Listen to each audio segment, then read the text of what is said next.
Welcome, friends, to your FNCS OCE action. My name is Natalos, and we have been waiting for a while. What a fun weekend it is about to be.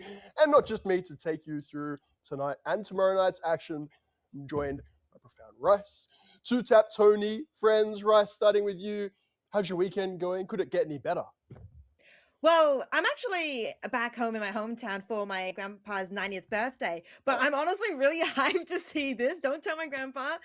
See how the games are going to go tonight because we have the best of OCE here competing in front of us, and it'd be really exciting to see who is going to be taking the crown. Well, across these next 2 days. Yeah, of course. We've got 6 today, 6 tomorrow. Tony, do you have the stamina to keep up? I hope so. I hope the players do too, because it's going to be a long night of action, and I imagine we're going to see some crazy stuff. I'm excited. Yeah, we've been talking about sort of like drop zones and a lot of what's been happening globally, a bit of controversy and plenty of content. I'll tell you what, if you want to have a look on YouTube or whatnot, the players are taking it to a new level, certainly with different esports around the world. Maybe tactically, we can get a bit too bogged down. Obviously, you guys have casted different titles and whatnot. When we come to Fortnite, the players are, I believe it's fair to say, having a bit of fun with it, sort of marking their territory a bit, Rice. Yeah, I mean, Fortnite is really unique in the fact that you've got so many members in the game fighting it out for the victory. And as the ring closes, it's all about marking your territory, as you mentioning about building and securing yourself the best spot, the best possibilities to try and get that crown, that victory royale. And Tony, what about particular players or duos that you've got your eye on? I feel like I don't want to say the word power too much tonight, but we're going to have to, aren't we? Absolutely. It's Fortnite. It's synonymous, right? Power, Fortnite. They go hand in hand. Yeah, a lot of names to bring up. Of course, a lot of previous contenders in FNCS last year. Throughout the divisional cups, of course, that have happened throughout the start of this year. A lot of strong teams, a lot of strong names on paper. Of course, a lot of strong names in the JFT guys. A lot of strong names for the Power roster as well. Yeah, it should be an exciting one, stacked full of competition. All right, don't take my JFT point as well. Again, if you're unfamiliar with the format, what we're looking tonight, we will be taking you through along.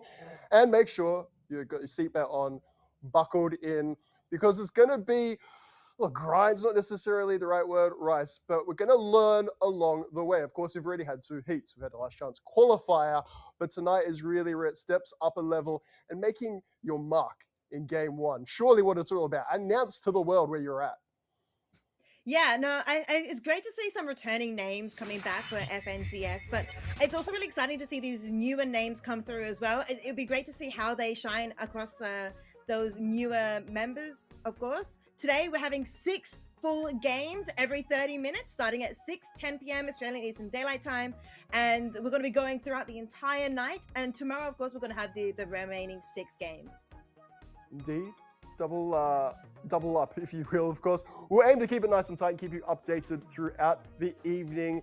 If anything is going down, as we've seen in other majors, again, around the world.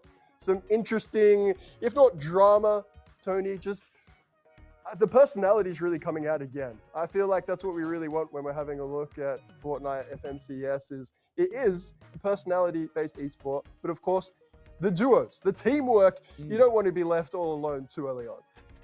Absolutely. You want to fight for your stand. You want to fight for your duo. It's all about that teamwork and trading off of each other, watching each other's backs in very crucial spots where you're kind of going for a little bit of a riskier rotate throughout the zone. And all of these teams will probably both of these 2 duos want to be looking out for each other in this one. And of course, a grueling schedule, as Rice said, looking at these games, no moment to breathe between them, right? You maybe get like a 5-minute water break here or there. But these teams, it's all action back to back throughout the night. Indeed, of course, we'll go to the scoring a little later on when people are like, what exactly are we looking for here? What are we cheering for? You want your last placing? Do you want the elims? The answer is both. But of course, it's not just sort of progression, if you like. There is a prize available. We love seeing OCE supported in that way. Rice, again, as a competitor with that mindset, you're thinking about the placing, you're thinking about the standing, and yet a bit of coin in the pocket, because these are USD amounts. You would not be mad at all. Yeah, total grand prize pool of 70,000 US dollars, with first place walking away with 16,000 US dollars. This is, though, of course, for the team, for the duo, so they will have to split that. But I mean, still, that's so much money, especially considering US dollars. Second place, 12,000, third, 8,000, and it continues on. In fact, even 50th, 41st to 50th place will be walking away with 200 US dollars per team. We need that. You want that. Surely, Tony, you can't be rocking up, spending your weekend and feeling like even if it wasn't your best, you've got nothing in your pockets. Great to see every single position, every standing will be supported financially. Yeah, absolutely. Everybody walking home a winner, even if you have a bit of a rough weekend and things don't go your way going into tomorrow as well. They can always walk home with a little bit of cash in their back pocket at the end of the day. And of course, just slightly weighted to your top 3 spots. First with that $15,000. Again, that will be after the end of both match days. If you like 6 games today, 6 games tomorrow. Now on the scoring, again, having a look at the format, what's been popular, what's worked, what hasn't. I'm glad to see that elims are going to be a factor. We have seen people hiding in trees, waiting until the end. I'm sorry, I want to talk about a bit more than just that tonight. So thankfully, as you can see there now on your screen, +4 for every elim. Aggressive teams will be rewarded. Once again, Rice, Victory Royale, really what it's all about. Yes, 65 points for that Victory Royale. I mean, second even walks away with 56 points as well. So if you get like a couple more eliminations than first place, you can actually overtake them in the points for that particular game. But, third place walking away with 52 points. It is, though, heavily skewed for that top, 5, 10 positions, because when you go down to the 25th position, of course, they only walk away with 2 points if they get eliminated in the 25th spot. Yeah, thinking about that, it's actually better to get an elim than finish 25th, which is kind of interesting to me. Tony, are you happy with that format? Yeah, I feel like this probably gives us a little bit more excitement. A lot of FNCS, especially in OCE, it's been more teams getting to prior spots. There's not a lot of fighting around the mid game. This favors the fighting. We want to see teams fight off rip potentially. And more towards the mid game, it kind of favors those more aggressive teams to go for some more aggressive rotates and like maybe elim a team on their way into zone. Love that, indeed. Obviously, keeping it tight, as I mentioned, compared to maybe some other titles, debatable, I know, but even if you are eliminated a little bit early, getting back into that tactical chat and working out as today progresses, but particularly tomorrow, when you start to realize how many points you actually need to make it through. I think that's where we're going to see elims become a big factor. Again, just looking globally to try and come back to our region, if I can call it that, narrow it down, Rice. I'm excited for today, and we will try and bring you standings and updated leaderboard throughout the night. But a bit more aggression, that would make my weekend. What about you? No, I totally agree. I mean, this is, of course, an exciting tournament to watch. These are the best of OCE, and it's going to be so great to see them all battle it out here in Fortnite. And as you mentioned, the more aggressive, the more exciting it is to watch as spectators and, of course, as casters. You're talking about the mid-game, Tony, just back on that point as well. It's caught my attention. What about in seasons past, if you like, or years gone by, what it's been like for you as a caster, observer, sort of watching the pro scene? The progression to tonight, are you expecting sort of an increase in intensity? You alluded to it. Have you got anything more to say on it? I'm keen to hear. Absolutely, yeah. I definitely think it's going to be more intense considering, at least the FNCS I got to see last year, it was 3 instead of 2. So it was a lot more playing more structurally sound, playing around rotations more so than taking fights. But once it got into the late game, we saw a lot of fights happening. And I imagine, with this format change to more favor elims over a placement kind of play style that a lot of these teams brought to last year, I imagine it's definitely going to be a lot more chaotic. Okay. What about places on the map, friends? We've had a bit of banter about it beforehand, even just with the naming conventions. But seriously, you've got, of course, let's go with top players. Not securing, not with some type of agreement, but more or less being like, that's my spot. You can come and take it from me if you want. But you're not going to go do that. Rice, what do you think? Do you reckon maybe as today unfolds, somebody's got continually bad placement, maybe you just go rush them from the start, see what happens? Yeah, I think that's something that's really exciting about battle royales. These teams, sometimes have a spot that they like going to the most, and it's something that you see, in past, like in the Heat 1 and Heat 2s, that's the spot that they would go to. But as you mentioned, there are like lots of top teams, and they may claim the spot, but maybe someone who's considered maybe a mid-level team wants to go and crash their party and see if they can take that spot and claim all their loot for themselves. Yeah, sorry, just let me write that down real quick. Crash the party. I think that's the terminology that I'd like to see throughout. Tony, I see a big smile on your face. I like that mentality. I'd personally like to see that happen. Realistically, is somebody going to do that live on stream, live on broadcast with prize money available and more?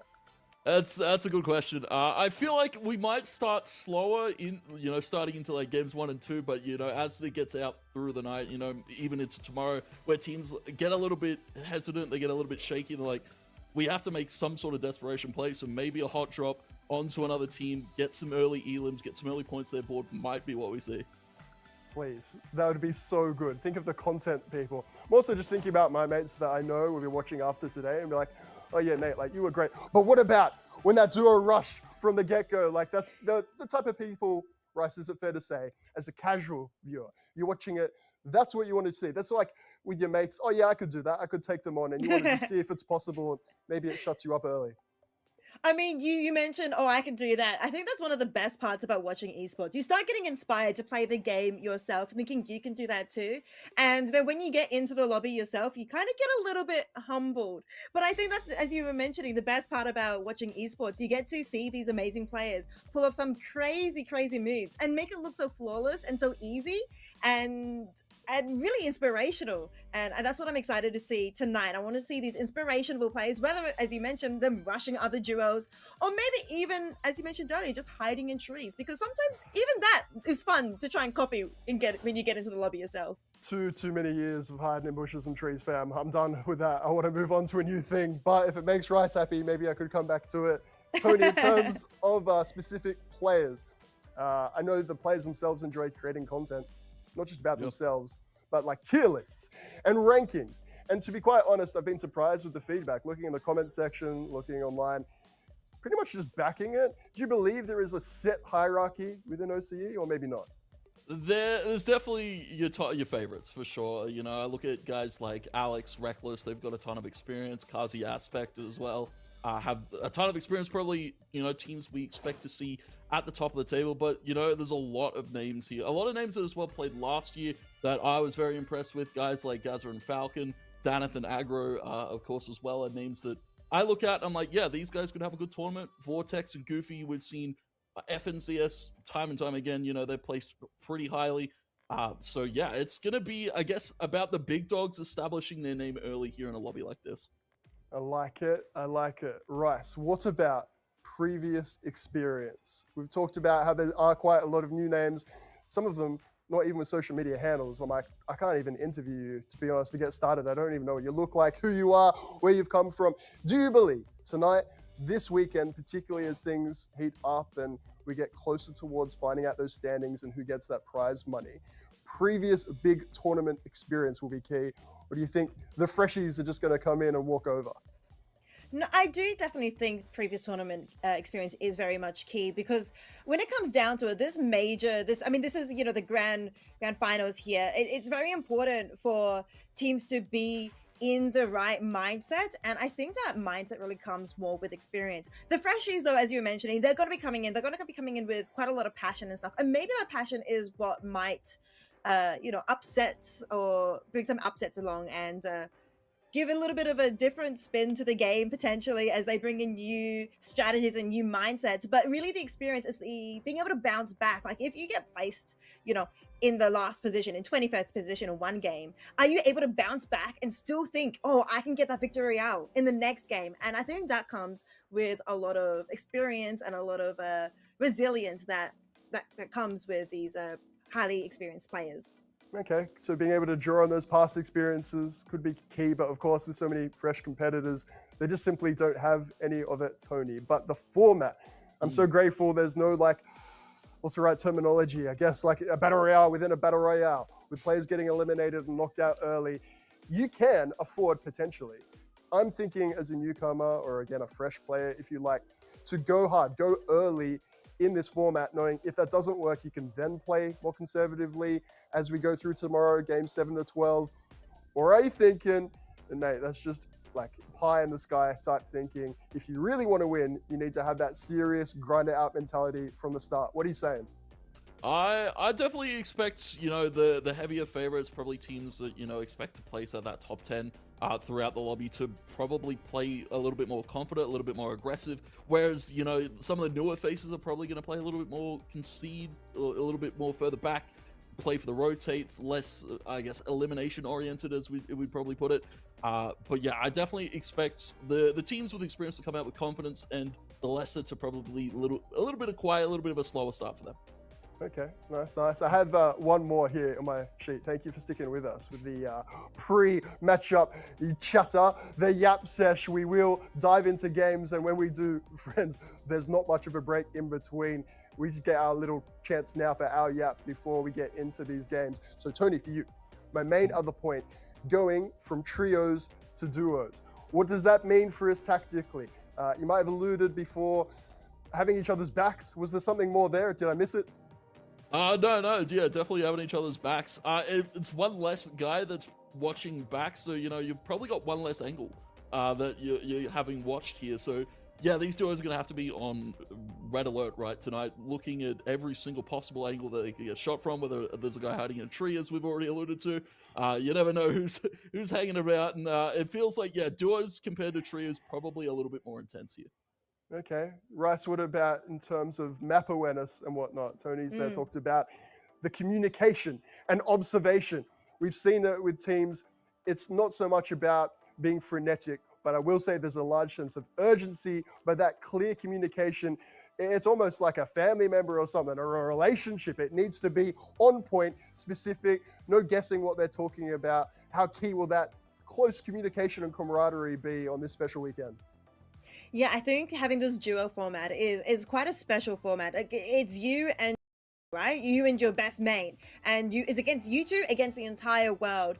There's so many other people in this lobby, 98 other people that you have to compete against, and it's as you said earlier, your head has to be on a swivel. You have to have each other's backs completely. You have to have clear communication. There can't be any misunderstandings, because if you say something to your mate, be like, "Oh yeah, we're going left," but you actually said right instead, it's you don't have anyone else to help back you up. It's just you and them, and you got to make sure you guys communicate clearly, properly. But at least at the same time, because it's only the two of you, you guys can probably they can probably talk over each other a lot easier. Maybe it's going to be easier communication, maybe less misunderstanding. But if a misunderstanding comes through, it might be even more detrimental with only two people. Yeah, trio only on broadcast for y'all this weekend, but some 2-up, of course, when it comes to getting in the game. Again, we are not far away at all. Tony, any last predictions for you, whether that's a player, whether that's a particular meta change, any, of course, like weapons or whatnot? Give me a little fun fact. Make a little prediction for me as we head in that's a bit left of center. Yeah, all right. Well, look, a hard one to call, because, as I said, a lot of great names in the lobby tonight. But I'm off script now. Yeah, the standard questions are gone. Yeah, definitely. I imagine Kazi and Aspect will probably come out to a hot start. Those guys have shown a lot of willingness to maybe, play a little bit more aggressive as the games progress. But I as well mentioned Alex Worthless, Alex and Reckless, very strong duo. But some of the newer faces that have kind of impressed me a lot, Voz and Ardenz, who have qualified it through that qualification process, and they placed second in that over qualification process, had a really good last game to get them through. But I want to see my eyes on them, because they started a little bit slow, finished 16th, 30th, and then a 44. We probably want to see some of those newer names come out to a hot start as well. Okay, I like it. But what that is telling me, and thank you, again, we are now genuinely completely off script, so keep staying on the fly with me. Rice, what that is telling me is that there is that chance for that comeback. Before we're saying, do you go aggressive at the start? I reckon I might actually be onto something for once. Even if you start having a few placements a little lower with this 6 games today, 6 games tomorrow, and even just having a break in between the half dozen, you can go back and review. Of course, we've mentioned some of the organizations, the coaching, and certainly a lot of amateur coaches online that I've seen giving their unsolicited feedback, if that's not too mean, and yet completely on point. How important will that review process be throughout the day today for an early elim, and with that, I guess, like evening break in between Saturday, Sunday? Yeah, I think it's going to be very important as you mentioned, this is 12 games in a row. It's really about making sure you have that resilience and that momentum throughout those really, really long days. Yap Sesh is over. Gameplay is beginning. FNCS OCE Major 1 underway. Over to you, Profound Rice, 2-Tap Tony. Thank you so much, Nate. We are loading into game right now. This is Fortnite Champions Series, OCE, of course, where we are watching amazing teams fight it out, amazing duos fight it out for the grand prize, for the victory royale. Yeah, this is going to be an exciting one, Rice, as alluded to already. A few names to watch for, and the map has changed since last year. Quite a lot of different drop spots, as we alluded to. A lot of teams probably wanting to play very central to their drop spot, but also very central to the map. Fortnite's one of those games that, if you're one of those teams that lands in the center, you've got the option to rotate wherever you please. It's a little bit easier to navigate some of those higher mountains, some of those higher cliffs that could definitely throw some of those outer teams off guard. No, definitely. As you mentioned, yeah, new map. So it's exciting to see how these pro players approach this new sort of format as well, and see what they're going to do with each other and against each other to try and get that victory out. It's going to be a lot of a learning experience for us as well, as we learn more about this new map format and see how they actually approach everything. We're already straight into the game here. Yeah, everybody just going to collect their mats, make sure they've got all of the resources for the end game. Less about healing off, I was going to say, compared to last year, where it was, a lot of teams, it gets down to that final zone, and it gets to a little bit of a heal off. If you're up on the height compared to the lower ground, it plays a little bit more passively, whereas, this format, more favored towards elims. We're going to be seeing teams really duke it out in that later stage, and as well probably the mid stage. Last year, FNCS was a little bit quieter in the mid game. A lot of teams kind of just taking up rotations, taking up spots. Whereas this one, it's going to be a little bit more jam-packed. So keen to see how that all unfolds here. Already seeing some early elims here. I believe a duo already getting taken out. Yeah, 46 out of 48. We've already lost one duo already. So fast early eliminations. Looking here as well, we've got a few contestants in certain locations, as we can see this poor person here. I don't know what the name is, don't have the name tag up, but we can see them trying to bunker in to try and stay alive or potentially approach the people above them, the duo above them, to try and take them down. But for now, they're just going to play it safely, as you'd probably want to at this stage. Yeah, absolutely. Bunker down and probably keep those meds for the later stages in this one. Also seeing, Nate was asking about the gun meta a little bit. Heavy priority towards the shotguns as of late. Splashes have been pretty good as well. SMGs have been one that I also want to take note of. Of course, you can see Yuli here rocking that SMG. SMGs a little bit, more late game centric of a rifle pick here compared to your assault rifles, where you're trying to pick people up at a distance going into that mid game. The SMG's a little bit more of a later stage target, but of course, meta's pretty diverse to say. We see a few teams with nades and such. We see a few teams rocking double shotguns as well. So the meta's pretty diverse. I wouldn't say there's one great gun. There's a lot of great guns. Yeah, that's great to hear, because then it means that we can have multiple different playstyles being being viable inside the game, and so it's no one true tried method to win. Anybody can come in with their own preferred playstyle and maybe win with those dual shotguns, as you mentioned, or maybe win instead with the rifle as well. We've lost a couple more duos as well, 43 out of 48, but this is still quite early. We can see quite a few members, quite a few players bunkering in, but nobody taking any massive crazy fights just yet. Oh my goodness. Tonton Sahil's about to get eliminated by Snaggy and Star. I think they got isolated from the duo. Not sure where exactly they are, but they have been eliminated completely. We can see a couple of other players around the place maybe wanting to come in and crash the party, as we were alluding to earlier, but looks like Snaggy and Star are quite happy with the loot and elimination they just picked up. Yeah, great elimination to pick up earlier. Some of those early points to their board. And yeah, that duo that was floating around just before, thinking about it, because a lot of duos floating about, potential third party always there, or crashing the party, as we like to say. And for the moment, yeah, just a lot of small early fights, nothing too crazy, no like off spawn fights that we're seeing from any of these teams so far, and a few of them just happy to bunker down for the moment, wait for the next zone call, as we'll see a team actually in the zone right now, that is Slixybot, and MTB just kind of lurking in the shadows here. Yeah, they do. They definitely are aware of Crypty and Trippin over just beyond into that building, but MTB not wanting to hard rush them just yet, wanting to get some information. I don't even know if Crypty, I think Crypty, no, they're definitely aware that MTB is here. MTB now building up to try and bunker a little bit, keep some protection. They are in the storm, so they will have to use some of this healing that they have, the meds that they have on them, but they're not going to be able to, it doesn't look like they have much available, so they have to be using this very sparingly. They want to take this fight. They're probably going to have to decide soon as, of course, the circle is ticking away, is moving, going to be moving again shortly in another 14, 13 seconds. So they decide not to contest, and they're actually going to be walking away closer and closer, of course, to the circle. They might even try and stop this new team from entering the circle themselves. Yeah, respectfully, yeah, just gonna back off, shake hands, know that that's probably a fight they don't want to take, as you don't want to expend all your meds, expend all your mats as well going into the later stages here. But yeah, a lot of these teams happy to kind of zone watch, just work on the outskirts and get themselves some quick meds. Jog there from Trippin, gonna get them back up to full HP. And yeah, a little bit more of I guess a passive early game, you know, a few teams falling early, but not all the crazy fighting that we're expected to see. Probably going to be a lot of teams available for this mid to late game. Yeah, a lot of teams, 43 people are still alive. That's quite a few.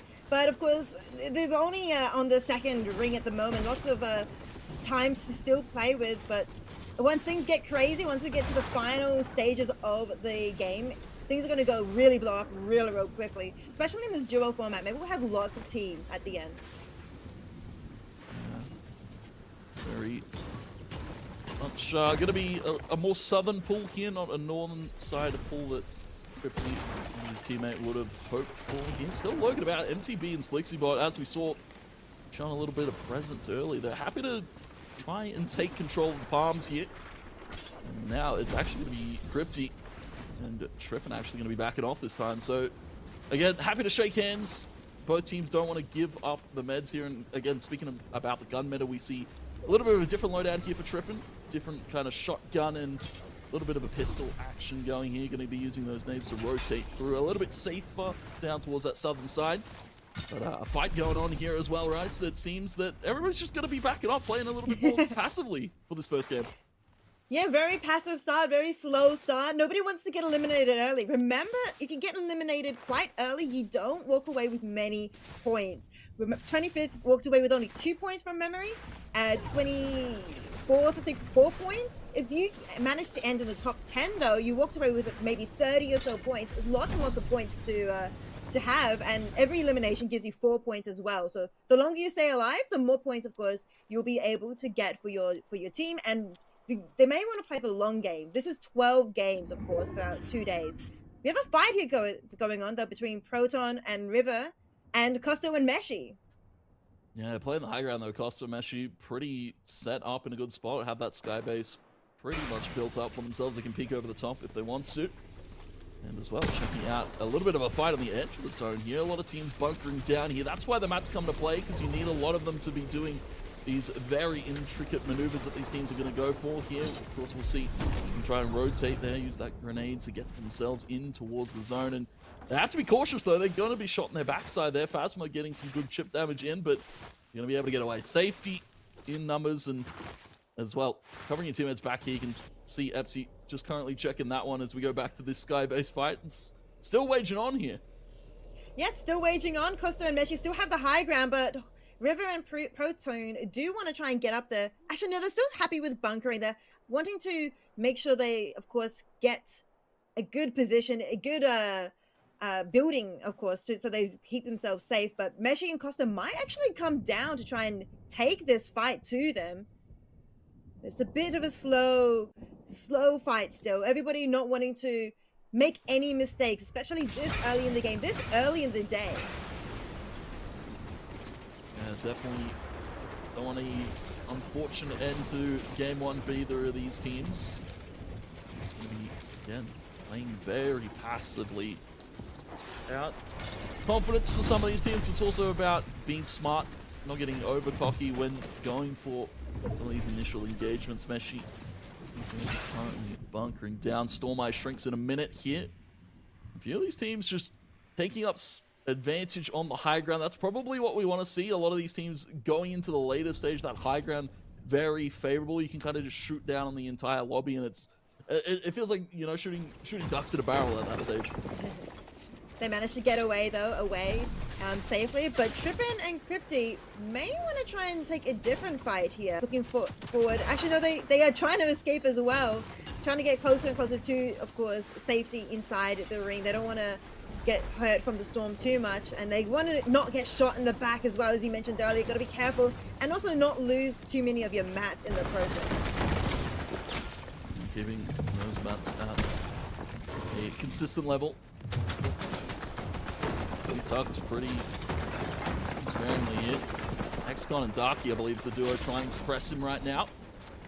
They are getting some good chip damage in, some good building going on. Nice, cool. Getting deleted there by Darksy. And this is one of the duos as well I wanted to keep my eyes on. XCon, Darky, one of those, you know, up-and-comers that have been really good as of late. These past few events, they've played pretty highly and put themselves in a good spot to potentially get into this next ring as the storm surge happening. Damage is going to be happening here, and as we can see all of the little bunkers all starting to form around this cliffside. This is going to be a very hard position to fight for most of these duos coming in. Yeah, it's quite they want to make sure they're safe and secure, but it really depends where the end of circle is going to be, and make sure they have a good spot. We can see Glaus and Auto trying to find a good spot as well, but they're going to be finding Rackles and Alex, two of the members that we want to be keeping our eye out on. They might be able to build their own bunker nearby safely, but it is going to be very risky with so many duos very close by. So many duos lurking in the shadows. Protoon is just currently spotting out this duo here. And here, a little bit of building. This is the luxury of a game like Fortnite, you know, Battle Royale. You can kind of hide in the zone, be a little bit ratty and kind of secure these eliminations, but Protoon, he thinks better of it. Going to rotate across there, grab some of the meds, because he needs some of those right now. Taking a lot of HP to that zone. Very slow tick to start off, but it does definitely ramp up as the game goes. Yeah, we can start seeing it ramp up, and it punished Protoon quite heavily. And with River also eliminated, that is another duo completely eliminated from this lobby. Of course, first game only, but still don't want to end the first game so low on the standings. 41 people are still left in the game. That's quite a lot of players still, and you don't want to be, you know, placed 20th like a because that you don't get many points if you get placed 20th. You want to aim for that top 10. In fact, even top 3 would be the ideal that you would be after. Absolutely. Ideal placement would be above that top 20, especially the top 10. The points very skewed more towards that top 10, but you can get some elims as one of those teams lower than the top 10, and be walking away with a pretty good game 1. Great rotation here from Quack and Sonda. Shots coming in, but it is going to be a third party picking that one up. Looking to grab the meds here, and it's going to be Quack break there on in. It will be Harry taking out sequel, so there's going to be seeing gauntlets out for Quack 2. A very interesting one. We don't get to see a lot of teams really go for that one. It's, you know, you kind of get trapped in a little bit of an animation, and sometimes you just want to pull out the shotgun and do some damage. So let me see some shots knocked there from Quack. Massive down from Quack there, going in for more, of course. Wanting to try and get those immolations, secure them, and try and get, of course, those desperately needed 4 points. Remember, 4 points for every elimination. But they're going to have to try and bunker down, because you can see enemies on all sides, on all angles. We mentioned before the game started that you have to keep your head on a swivel. In the meantime, Anakin Wilkes is going to be the one eliminated here. potentially buy Tan Max there, by Volks is going to be, as of course another Storm Surge activates. It's going to be a lot of damage coming through. They want to stay in the safe zones as this circle gets smaller and smaller. 36 players will be alive still right now. So 36 duos are alive right now. So things are getting quite aggressively smaller. Yeah, that zone's also going to be getting a little bit smaller as we see rotation in from Resigns and Tinker. Not going to opt to take that fight in the low ground where we'll see 10 men. And Blitz try and go for it. Both teams really on the chase. Blitz trying to build on up to Jet, but Jet getting away pretty soundly. Burger also on the chase on the other side of things. Has to build their way up in themselves in a nice little bunker because they could be shot from multiple angles. It's the beauty of the Battle Royale scenario. There's multiple teams at multiple spots, and it will be Burger and Plaxi taken out. Beautiful wipe there from Alex. You're massive from Alex right now, but they're gonna have to try and of course heal up and stay alive. Rainbot here now and is also going to be able to heal up and stay safe in the meantime. Quack gets another down. Going for more is Z-Dog and Oakley trying to take down Solvi, doing their absolute best, but of course they have to get through the mats. Window coming out, trying to get some more poke damage through. Solvi trying to heal up with in the corner over there, or try and get away, bunkering down with more walls, more mats being used, but they do seem to be able to get away in the meantime. One here trying to also get another angle onto Quack, and Quack does get taken down. I believe they even eliminated with Saunders as well. Another duo eliminated from this map. Yeah, the zone starting to shrink a little bit over towards the northern side of Boulevard. We'll see a lot of these teams really bunkered down, but a little bit of a shift over to the west-hand side of things. So this is going to force a lot of teams actually to fight towards the middle of that zone for the moment. And we can still see a lot of initial fights on the rotation. A lot of teams now happy to kind of sit and wait to see where their next point of attack is. And, you know, as we alluded to in the pre-show, it's all about the communications, all about, you know, clear comms at a time like this. You need to be very precise in your rotation. You're very precise, especially when you can see how many members are still alive and how tiny these circles are getting. And you can see how close every single person is to each other. They have to be able to build and keep themselves safe, keep their teammates safe as well. If the teammates are getting damaged, they want to be able to rotate and protect their back as well. Hydra here building quite a nice castle in the sky at the moment. We're going to be able to hopefully keep them safe, but we can see Z-Dog trying to approach them, trying to contest their high ground right now. As alluded to earlier, high ground's the way you want to play this one out, especially in the late game. You can kind of just shoot down on everybody else trying to rotate in, but if you've got a team contesting for it, you have to be a little bit more slower towards that initial engagement. Seeing a lot of the teams opt to go for this right-hand side of rotation, whereas the left side pretty free for XCon and Darky to kind of walk up, peppering a lot of shots in as well from the high ground. Volks and his duo getting limbed there. Beautiful shots coming through. I don't know who that was from, but peppering in some good damage. Hydra Purav making the first move here.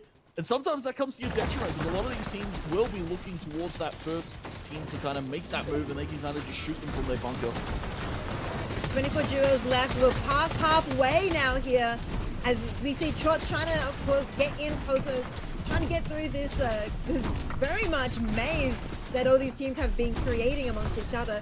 Looking at the little mini-map, you can see everyone's crowded in this absolute tiny space. They have to try and keep themselves safe, but also, of course, get those much desired elims for themselves. Being able to break through these mats and be able to get this angle, the angles that they need, or even get the high ground that you said earlier is super duper important. We can see Sovi there being eliminated off in the corner.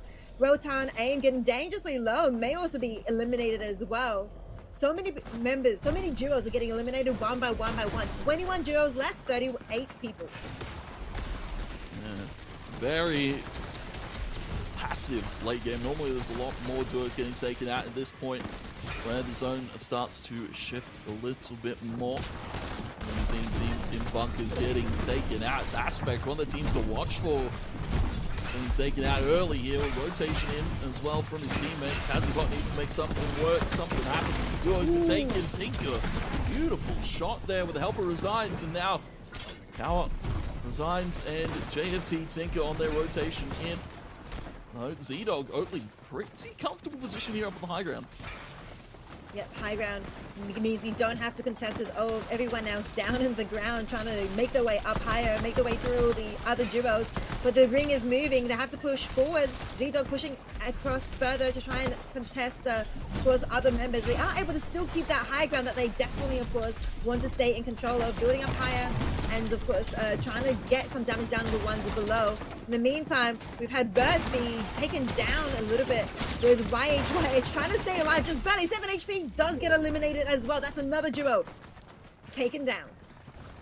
Another duo taking it out, and again, going back to Z-Dog Oatly, high ground, and nobody really contesting them. Oh, some good shots on the Z-Dog though. They'll have to bunker down. They'll be taken off of the high ground there, so whoever shooting from below is doing some good work right now. Z-Dog in a little bit of a panic, has to chop a few of those splashes out. Z-Dog gonna get eliminated there. Beautiful shot from Star. We saw Star and his duo early on in the piece getting some numbers to their board.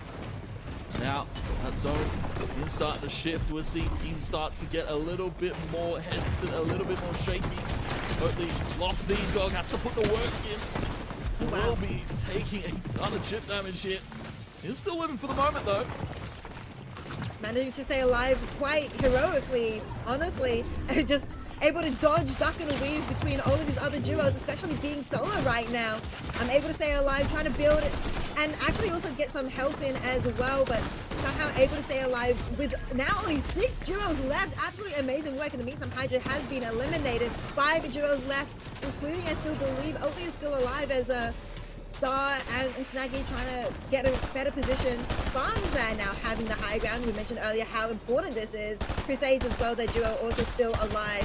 Having both duos alive at this late in the game is going to be really, really important for these final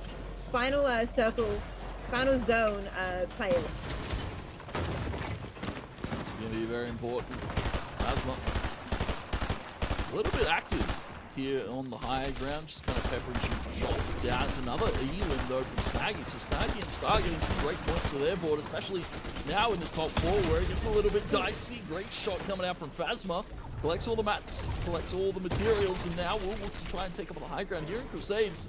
Phasma, they've got such a winnable position here because everybody else on the low ground hard to contest. Top 3 right now between these 5 remaining players. Of course, one of them is a solo. Knockdown Star. Now Snaggy is the last one left that is part of the duo. So this is now just a 2v1v1 in favor of Phasma and Crusade. They are potentially positioned here to get first place, to get that victory royale, and they do indeed. Going to Phasma and Crusades. Yeah, beautiful start there for Phasma and Crusades. So Snaggy and his teammate gonna be happy about that one. A lot of elims to their board, racking up those points, and overall a very exciting game, Nate. What have I just seen? That late game frenzy was something else.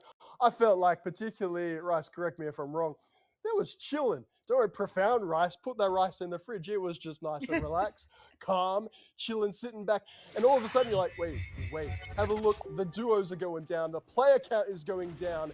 And that high positioning at the end, absolutely key. Yeah, with the first part of the game, we didn't see many elims, of course. That is the nature of Battle Royales. They want to try and get that last circle, get that last zone. They want to try and get those higher positioned points, and that's just what we saw reflected here. Everybody trying to stay alive, everybody being respectful of each other, but trying to get that chip damage in where possible, trying to get those eliminations where possible. But then that just fully exploded in those final zones. 3 duos eliminated in under minutes. We can move past that to, indeed, a bit of chill, a bit of calm, until, as I mentioned, that late game absolutely popping off. Tony, how did you find it? Yeah, it was very interesting. A lot of the teams that tried to make some earlier moves towards that front side of zone got beamed. They couldn't really get themselves in a good position. And then, you know, Phasma, Crusade, the team that won, they were very much, you know, keeping to themselves, keeping their head down, and finding their moment to pounce in this late game was very, very crucial to see.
Welcome back to your FNCS OCE Major Number 1 action. Nate's lost here. Game 1 is done. Game 2 just moments away.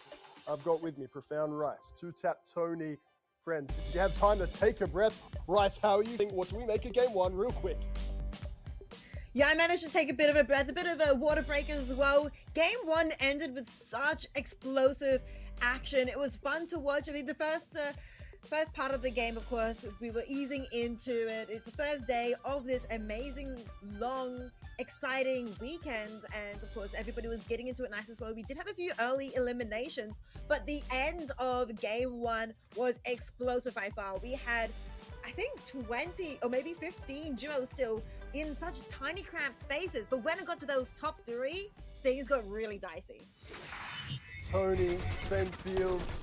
How are you doing into game 2? You know what, Tony? You could just take it away. Game 2 is ready. 2-Tap Tony, Profound Rice, go for it. Thank you, Nate. And yeah, it was an interesting game on Rice. We saw a lot of, I guess, a little bit more ideal towards rotation. We saw a lot of teams using those Ice King gauntlets there going into the later stage, but yeah, some heavily rewarded teams. Phasmo Crusades, one of those teams that kind of kept out of the limelight for the moment, but they're getting involved early here, all ready to start off game 2. Yeah, I mean, getting in early. We have 48 duos still, though. I'm not sure. I think that was the same number of duos we had in the previous game, so we may just be at 48 in general. But we are seeing some early downs coming through the feed at the moment. Phasmo trying to get some damage from afar, but this is, of course, early game. They are wanting to build up those mats, trying to build up as many resources as they can to, of course, prepare for that late game, that late zones. Yeah, we definitely saw a lot of heavy mat usage going into that last late game there. As, again, early fights going on. Z-Dog Oatly, one of those teams that controlled a lot of the space and a lot of the high ground early in that late game, last game now, trying to take a little bit of an early fight, trying to control that space. Now looking to rotate out here. XCon Darky, always one of those teams, one of those duos to watch for too, getting some early elims to their board. Potentially get themselves some great points to start off, and maybe some confidence as well. You know, they probably didn't have the best showing in that last one. They did feel like they probably could have done a little bit better in their eyes. Yeah, I mean, you want to, of course, take each game as best as you can. I mean, the first game you might not have done too well, but you want to come back more fired up, more locked in, of course. As we can see, Darkseid trying to, as he said, get one of these elims. It's going to be quite hard right now. I mean, they are doing a 1v2 situation, but they've got the high ground right now. And they want to try and break through, of course, these mats, but they are the one actually getting some chip damage, getting down to 37 HP. They're going to have to try and find more angles for them to try and get in. Actually, I think I lied. It is a 1v1 situation, of course, with the duo. Zero is currently down, but in fact, Darkseid is the one eliminated here. Vosraeli able to take this and, of course, revive the teammate. Yeah, that's a big, I guess, upset there. Vosraeli coming out on top in that 1v1.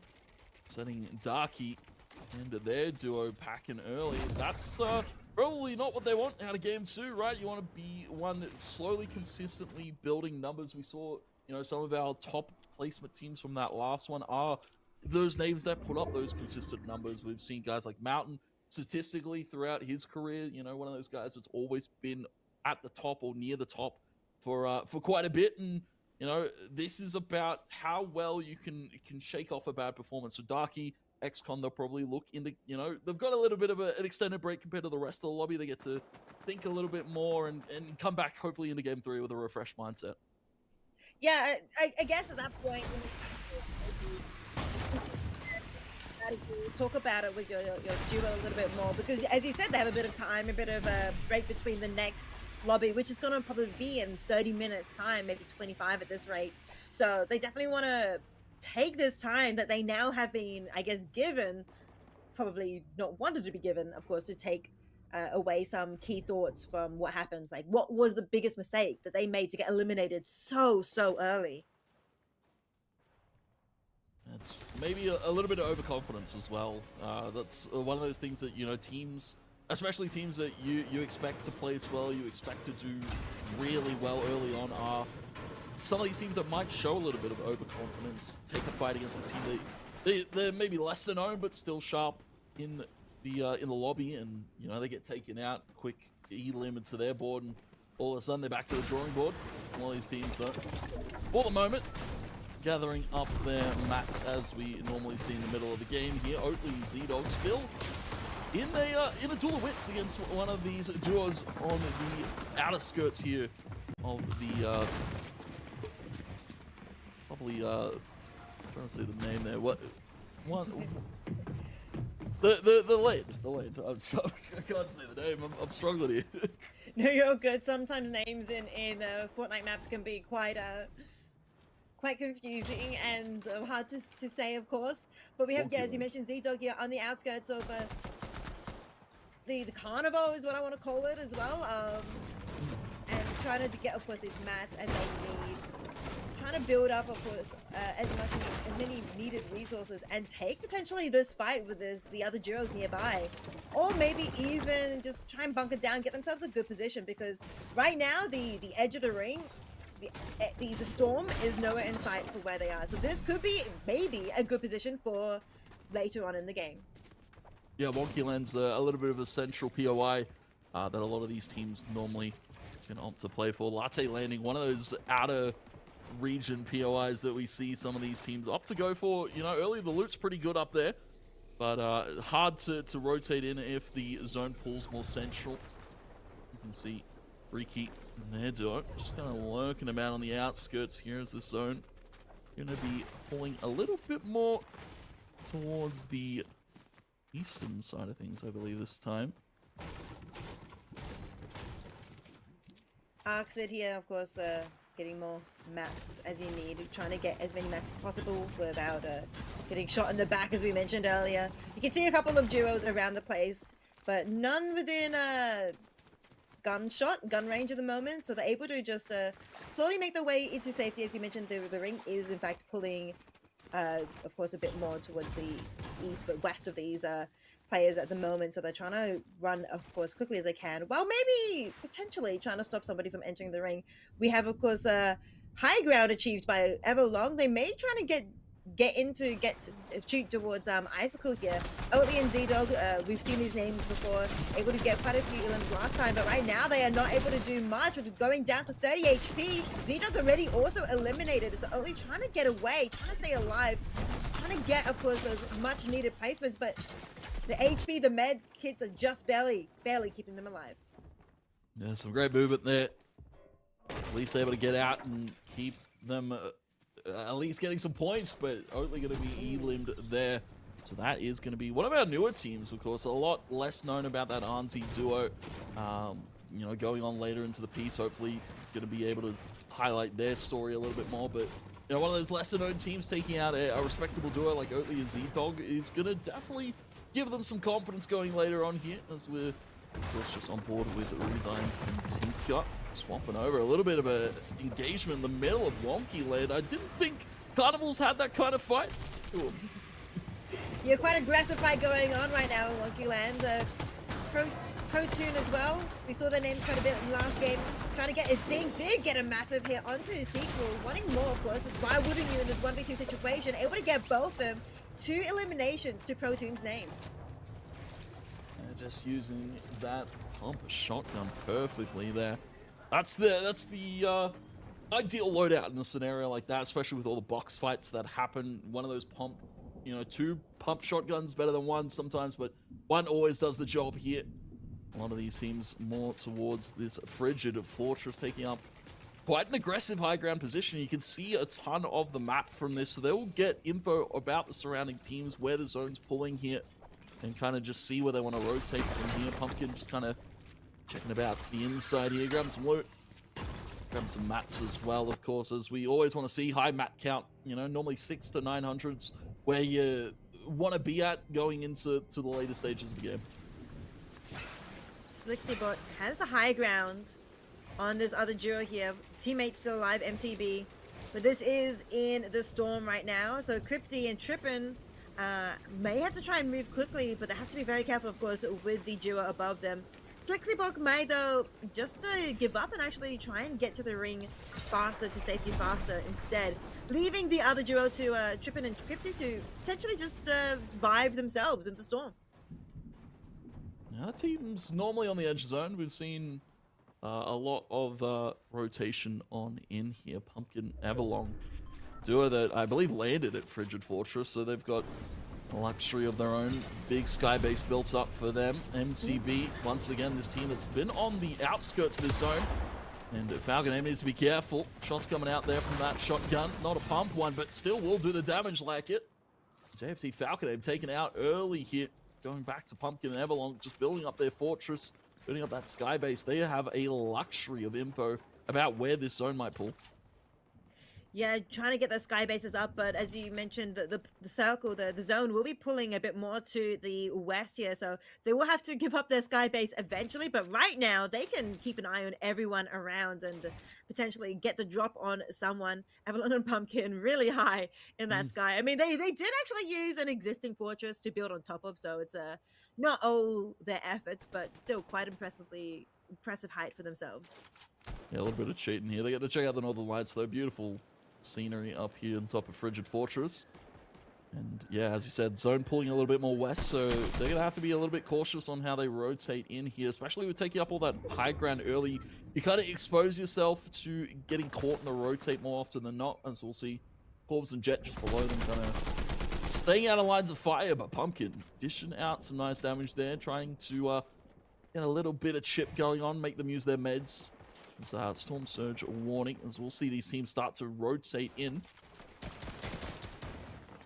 Yep, rotating in. We've got Tan, Max, and Baxel here with quite a few members around them, quite a few players around them.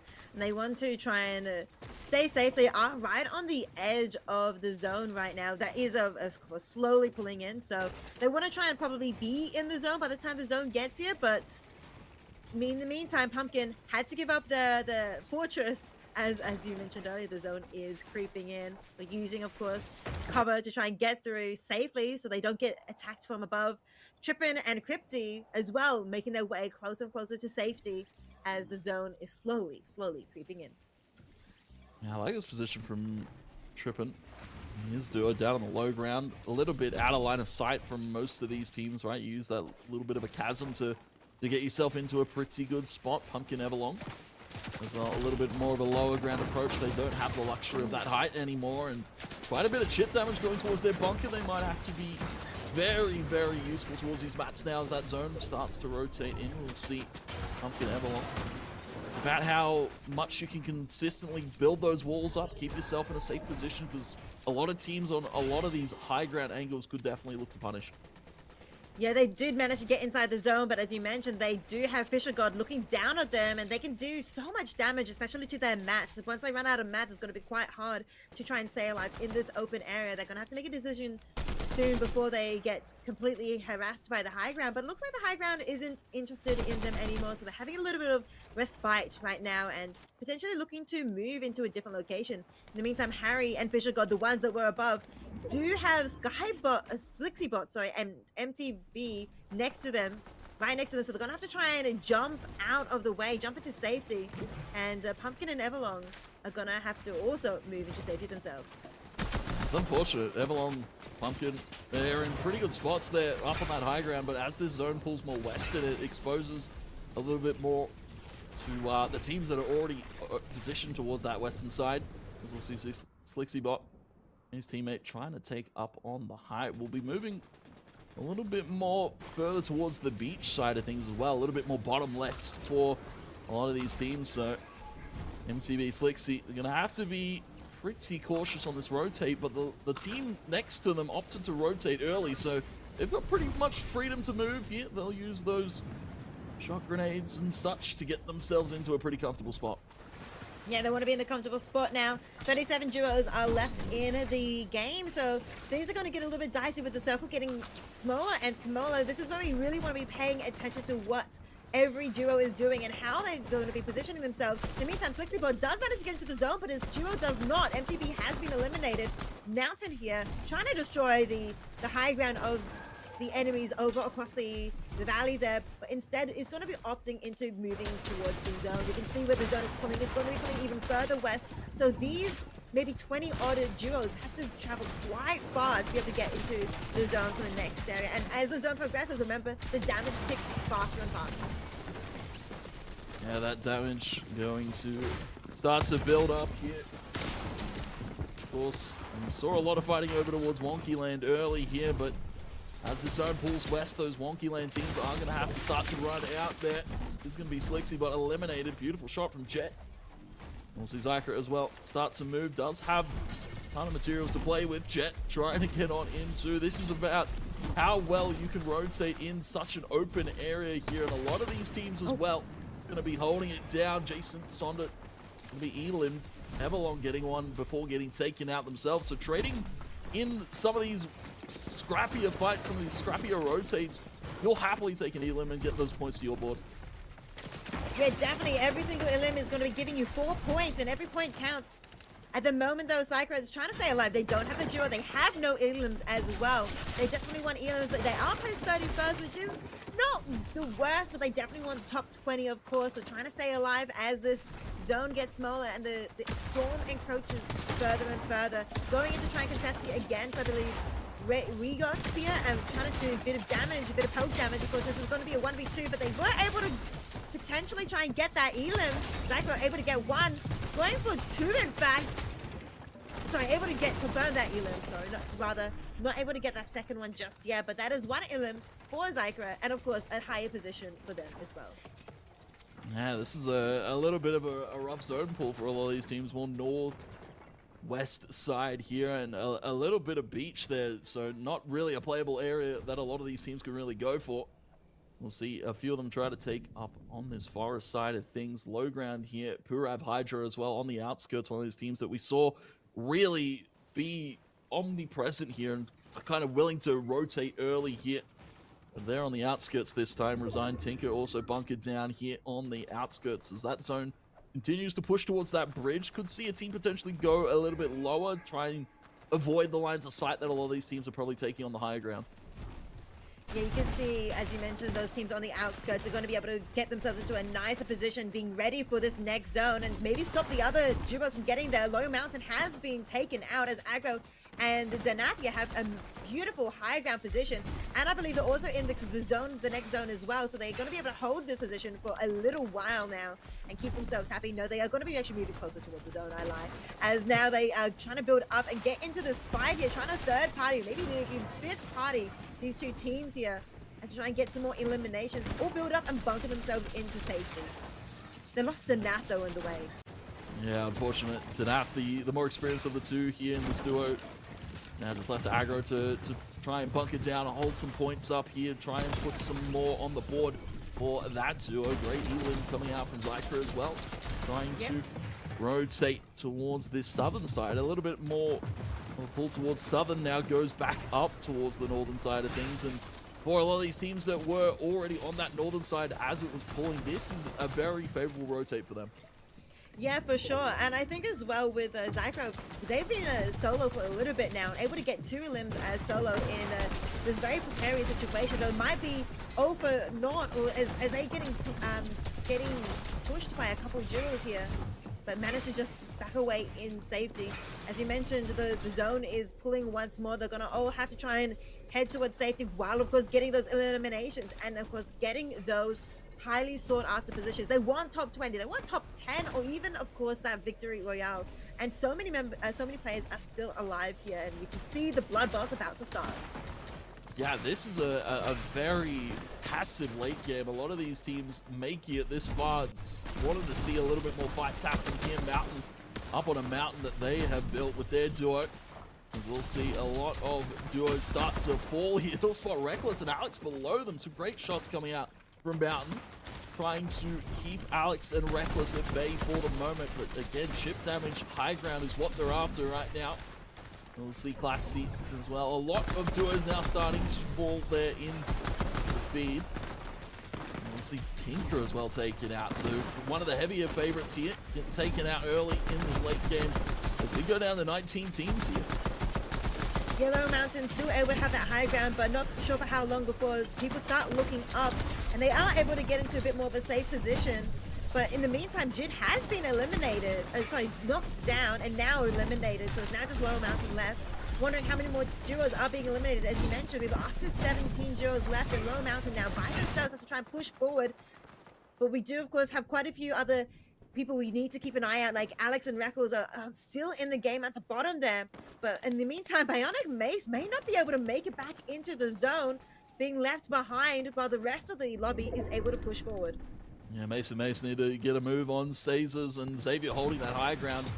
Aspects and Kazi, one of those teams that's one of the favorites to place pretty highly at the moment. Reckless getting taken out there. Unfortunate engagement. And we go to Mace here. Maze and Mace. Very familiar names, pretty much hand in hand. But Xavier Staz is one of those teams that was controlling the high ground and sitting pretty comfortably. Nobody's hooking up, nobody's getting any shots on them. So they're able to get a lot of this chip damage in, maybe pick off a team that's a little bit late into the rotate. This is a really good spot. They have that tree for cover as well. They'll have to take it out though so they can see a little bit more, but great sky building here from Xavier and Sazes. Yeah, amazing, able to do that. Lots of chip damage. And he said nobody is looking up this yet, but now Phasma has turned their direction up and they have knocked down Xavier, so it's up to Sazes here to try and keep the duo alive. Xavier completely eliminated now, and with only now in the top 8, top 7 in fact, as Phasma Crusades, the team who actually got that victory out in the previous matchup is still also here as well. If they manage to get that victory out or even top 3 finish, they're going to be set with so many points in these first 2 games. Yeah, absolutely. They've been picking up a few elims here or there. One on the Caesars, that was the one they probably wanted to fight, especially with the high ground fight that they're going for. Very aggressive maneuver there to go up for that high ground there, just flying through air. I saw Crusades and Faz would just fly it on through to try and take out that duo up on the high ground. Because now the zone starts to pull a little bit further, and again, nobody really putting pressure on the high ground. This is probably just another game, set, and match here for Crusades. They can take these guys as they rotate in, and Aspect is ducking for cover. Aspect, the last one left, I believe, is just Crusades, Phasma and Aspect. It looks all but set. I think Phasma and Crusades here are about to get their second Victory Royale. They're trying to find them, and they do get them. Victory Royale going to Phasma and Crusades once again. Yeah, absolutely crazy. Crusades, Phasma, very aggressive maneuverability there of the zone on that last stage as the zone was pulling a little bit more towards the western side. Nate, what a game from them once again.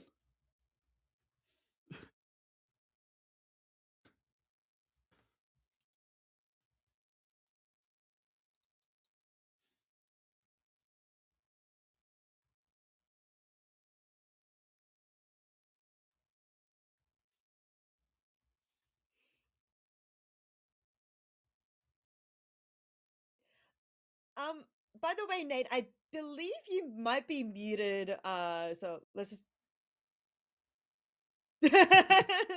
Talk, what about now? I've got so much to say.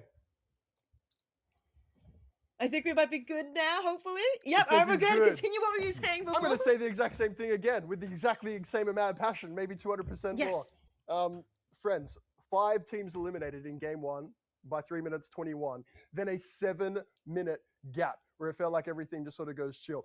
This time, game 2, 5 teams eliminated by 2 minutes 50, and then another 5-minute gap. Surely this is something that's being developed. There are, in fact, with the old heads succeeding, some of these younger lot, if you will, going a bit too hard too early. Is that fair to say, Tony? Oh, absolutely. A lot of them going a little bit too deep. XCon, Darky, one of those teams, one of those duos that got a little bit too aggressive too early on here. And so Heels and IC as well. Oatly Z-Dog getting taken out a little bit too early in the piece, probably for their liking. As I said, you know, some of these names that we expected to place well, having a little bit of a rougher game, and it's now calling on that experience to, you know, go into game 3 with a little bit of a refreshed mindset. But yeah, some of these younger guns really getting out to that one. They're getting themselves some elims, getting themselves some points. They've got to be happy. What about for yourself, Bryce, now that I've yapped twice and for twice as long? Please, take over. What did you make from game 2? Game 2 was just as exciting as game 1, and I think it's really great seeing actually these back-to-back champions, Phasma and Crusades, are really cementing themselves with a lot of points coming from game 1 and now game 2. But I'm also curious to see how the other duos are, you know, evolving as well, considering it's not really all about the victory royale. It's also about how many eliminations you get. It's also about how you are sometimes aggressive and able to get those maybe safe eliminations or even aggressive eliminations and secure yourself some really good points for yourself this entire weekend. I'll tell you what, Phasma is taking care of the victory royales. He's also taking care of the elims. We're going to break that down when we're back for game 3 after this short break.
2 games down, but 4 remaining today, and of course 6 more tomorrow. Natalos here as you join us for the FNCS OCE Major number 1.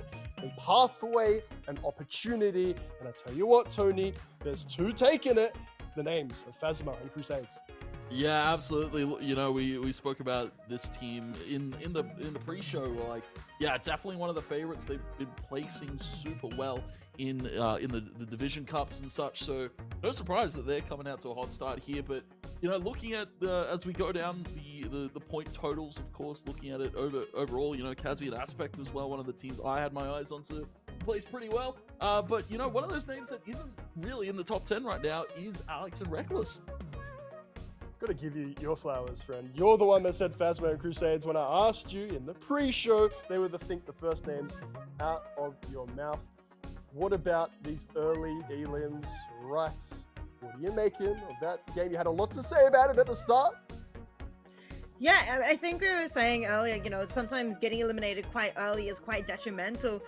We mentioned, you know, Reckless and Alex, a team that we were expecting to perform quite well. They've got the average placement currently of 17.5, which is kind of a little bit lower than you'd probably be wanting when, you know, you want to be placing probably in the top 10 or even top 3. Duos are there, your 100 players are there. Take away this early game, kinetic action, Tony and Rice. Yeah, we are here in game 3. We're starting to see the scoreboard, leaderboard kind of warm up a little bit now. But immediately, off the bat, we're already getting some downs, potentially some eliminations coming through, with aggression coming out from some players. But we still have others, of course, still barely even landing on the map. Yeah, some still making their way out. Of course, these outer POIs take a little bit longer to land at. And again, we're already seeing a few duos fall early. That's 3 duos already taken out in the span of the first few minutes of the game. So I believe Snaggy and Star, one of the duos to collect some elim points. And they've been placing pretty consistently, in that top 10 those last few games. They're getting themselves, I'd say, more elims than placement points. And definitely looking at them to kind of keep that going up as one of those newer faces in this FNCS. I think we just also saw Aspect get eliminated, currently placed 4th. I don't know if Kazi also got eliminated, but that's kind of quite massive to lose Aspect, who's currently placed 4th this early in the map already. We're also having a big fight between Protoon, Oatly, and Z-Dog. Some names we saw quite often in the latter half of the stages of the maps of the zones. And it looks like Oatly and Z-Dog do get the better of Protoon and their duo. Yeah, a little bit of early engagement, a little bit of contention for some of these teams over at Wonky Land. Of course, those two were, I guess, contesting. Those 2 duos were contesting. Z-Dog coming out on the top of that one. So they'll take themselves some early elimination points. And yeah, a lot of early fighting going on. Nate was mentioning it. A lot of these teams really wanting to scrap early, get those elimination points. But if, we see a lot of early fighting, we won't see a lot of fighting in the mid game. It kind of goes a little bit quiet after that. Yeah, we've had the, was it 3 or 5 duos eliminated in the first 2.5 minutes, and then we're going to have, 5 or 7 minutes of silence now. So now we get to turn into a little bit of a podcast, but not maybe just yet, as Vozareli and XCon Darksy may try and contest each other. There's a bit of an ocean behind Darksy at the moment, so not where real safe to, sorry, not an ocean, a bit of water behind us, so might struggle to try and get into safety, and try and escape a little bit, but it's got to be, Voz really got to be pushing up a little bit. It's got to be careful though, because of course there is a duo. You got to be careful of the other duo who has no high ground above them and trying to rain a lot of damage from above. Yeah, this is a very important fight for XCon and Darky right now. They have taken out Vozray, so it is going to be Clumsy on their own, walking up, trying to take some shots here with the shotgun. SMG as well for good measure, finishing off that elimination.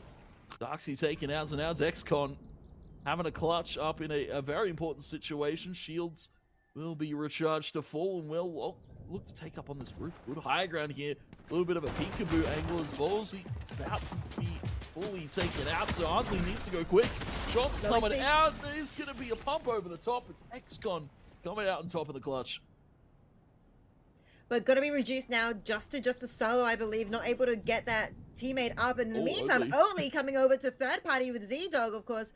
It's going to be a bit of maybe a difficult fight for XCon, who just managed to survive that early fight. But in this 1v2 situation, it's going to be quite difficult, especially after using all those resources. The meds and mats have been used up, but Oatly and Z-Dog, they're trying to hunt, they're trying to sniff and find where this last remaining solo player is, but they're not able to find them just yet. In the meantime, let's go have a look at Rezox and EMAC, because at the moment they've got a few members, I think 1 duo on each side at the moment, so they're trying to make their way safely through Ripped Tides into the zone, but of course they have to get through these duos first. And Volks, the other one in this engagement, and gonna have to be cautious here. Volks, one of those familiar faces if you're knowledgeable around the FNCS scene. One of those names that's been in the game for quite a while. Of course, now repping in our organization as of late, and been doing quite well. Consistent placements throughout some of the bigger tournaments here in the OCE region. Rezox, EMAC, they need to be a little bit more cautious in this engagement. The zone, of course, starting to pull in towards that eastern side. Will start to pull a little bit more in 30 seconds. So a little bit of a stalled out engagement. I believe both teams probably going to shake hands and walk away. Yeah, I think that's what you generally do at this mid stage of the game. There's a lot of handshaking going, a lot of respect between these duos around the place. As you mentioned, Volts here with Rainy. Be happy to currently do this handshake, but Emac and Cuz, they have got this high ground situation. They're maybe not done yet. They want to get a little bit of chip damage. Maybe this is going to be enough to potentially get this Elim, get one Elim, because remember, one Elim is 4 points, which is quite a lot of points when it comes down to it. Yeah, a lot of teams have been staking their claim towards that top of the leaderboard after 2 games, just off the Elims alone. You know, Snaggy and Star, one of those teams that's been putting up some great numbers as well. Looking at the overall, Mace and Mace have been pretty well in equipping themselves with some great Elims here. As we check out Team Massimo, great little middle of the map position that they've got, kind of a lot more height to it, a lot more that they can scout out, but of course not really a lot of teams on the surrounding side of things. Of course, a lot of earlier rotations in. An impressive Sky Tower here. Yeah, I mean, you want to build up, right? You want to get that high ground and be able to also see, I think, the benefits of being high up more than the negatives. As you can see, of course, everybody around you get that 360 view, of course, and able to get some damage down on the people below you much easier than they can damage you. But of course, it does make you a bit more obvious to your surroundings. People can see where you are a lot easier. In the meantime, Gazek here has been knocked down. Falcon Aim, their duo, is still alive, trying to thrive, but they will also get eliminated, and that is one duo completely eliminated.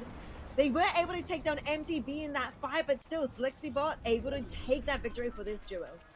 Yeah, not able to finish that Elim there. Only a knock, so they'll be happy to replenish themselves. Do have a ton of splashes that they can heal themselves up with, but of course now out zone, well and truly on top of Latte landing. They need to start to move here.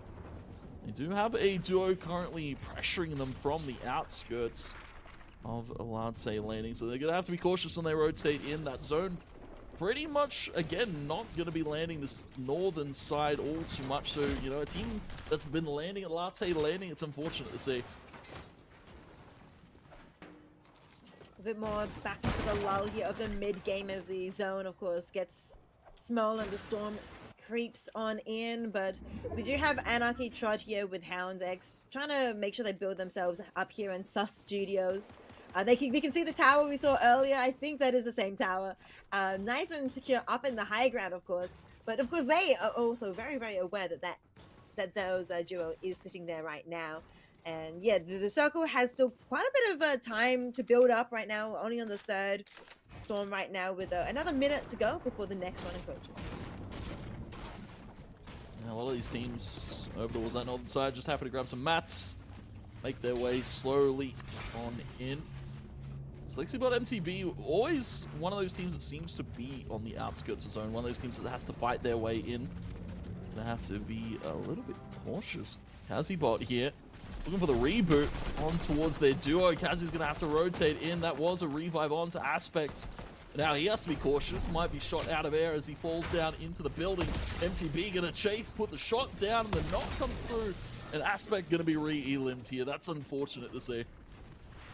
Yeah, quite unfortunate. As we mentioned, Aspect is one of the players we want to keep an eye out on, and once again has been eliminated a little bit early. I'm curious to see how their duo is going to be holding this, if not the duo already out as well, but we'll see how they go, because Kazi will have to try and work really hard if they're currently running solo. Yeah, might have to look for another reboot to get Aspect back. See a few more towers starting to be built, a few more sky bases starting to form here. Star and Snaggy. It's going to be Rawton, Aim, and Fella here on the outskirts as that zone pulls a little bit more towards their side. Just going to be waiting it out, right? It's a little bit more of a lull in the mid game after all the engagement we saw early on. Yeah, lots of exciting engagement, but I mean, I'm super excited to see what's going to be happening in those final zones, because it's going to be quite crazy. MTB, once again, as you mentioned, still in the zone. They're quite happy to chill in here. This might be their home territory, their home ground, their stomping grounds, even, as MTB has got those 2 eliminations to the name, and Slexybot has that 1 elimination as well. So that's already, quick maths, 3 times 4, 12. 12 points for themselves, not including the, of course, placement points, though there's not too many there right now, as 43 is currently how many duos are left in this game. But eliminations are still quite important, especially this early. You want to try and get as many as possible. Yes, as you said, 12 points outside of placement, so they'll be happy with that one. You want to probably average, around 20 in between these games, probably even higher than that. There's a lot of these teams fighting for that northern side of Sus Studios. Of course, that's where the zone's starting to pull a little bit more southern. Forces the northern teams to make their approach, but the teams that, land near this area, Sus Studios, pretty much a very southern POI. You got teams like Dana down here, and here's Duo. You do, of course, have Mace around that area as well. So a lot of these teams that kind of land that southern area are going to be pretty happy with how the zone is pulled. Yeah, I'm sure, being able to set themselves up for success for the rest of the game. We see currently FV and Roton aim at the moment, trying to hold their ground. They are, of course, inside the zone right now, so they want to try and cement themselves in a good position. Of course, they've got some people on the high ground. You see your boy Jake, though, he isn't in the zone, so he's going to try and get in, but as he jumps in, he takes quite a lot of chip damage from the surroundings. Right as well, also getting quite a lot of damage. We're going to have to try and heal up over there, but FV thinking maybe this is my chance to get an elimination. They don't have an elimination right now in this game. So of course, any elimination will count. Any points on the board will give them a little bit of better standing in general.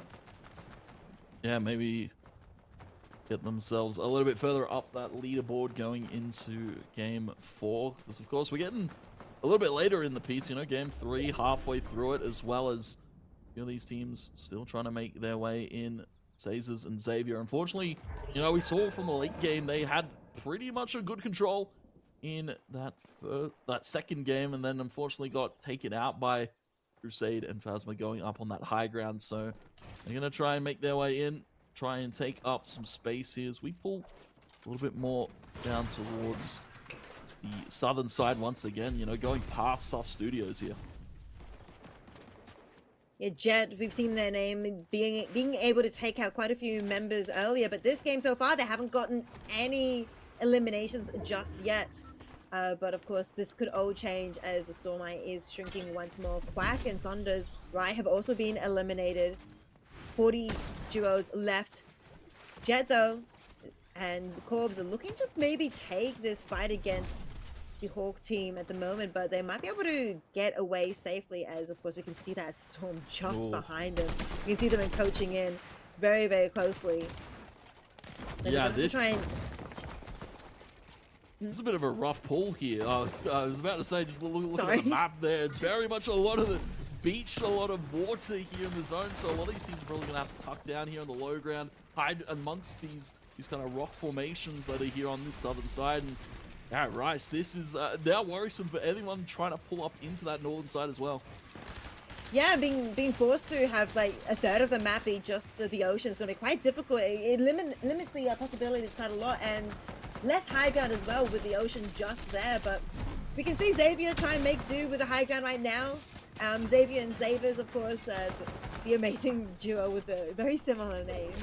But they're going to be able to eliminate even Twitch Z-Dog there, I believe, themselves. So that's an elimination point for themselves. I'm sure they'd be quite happy for.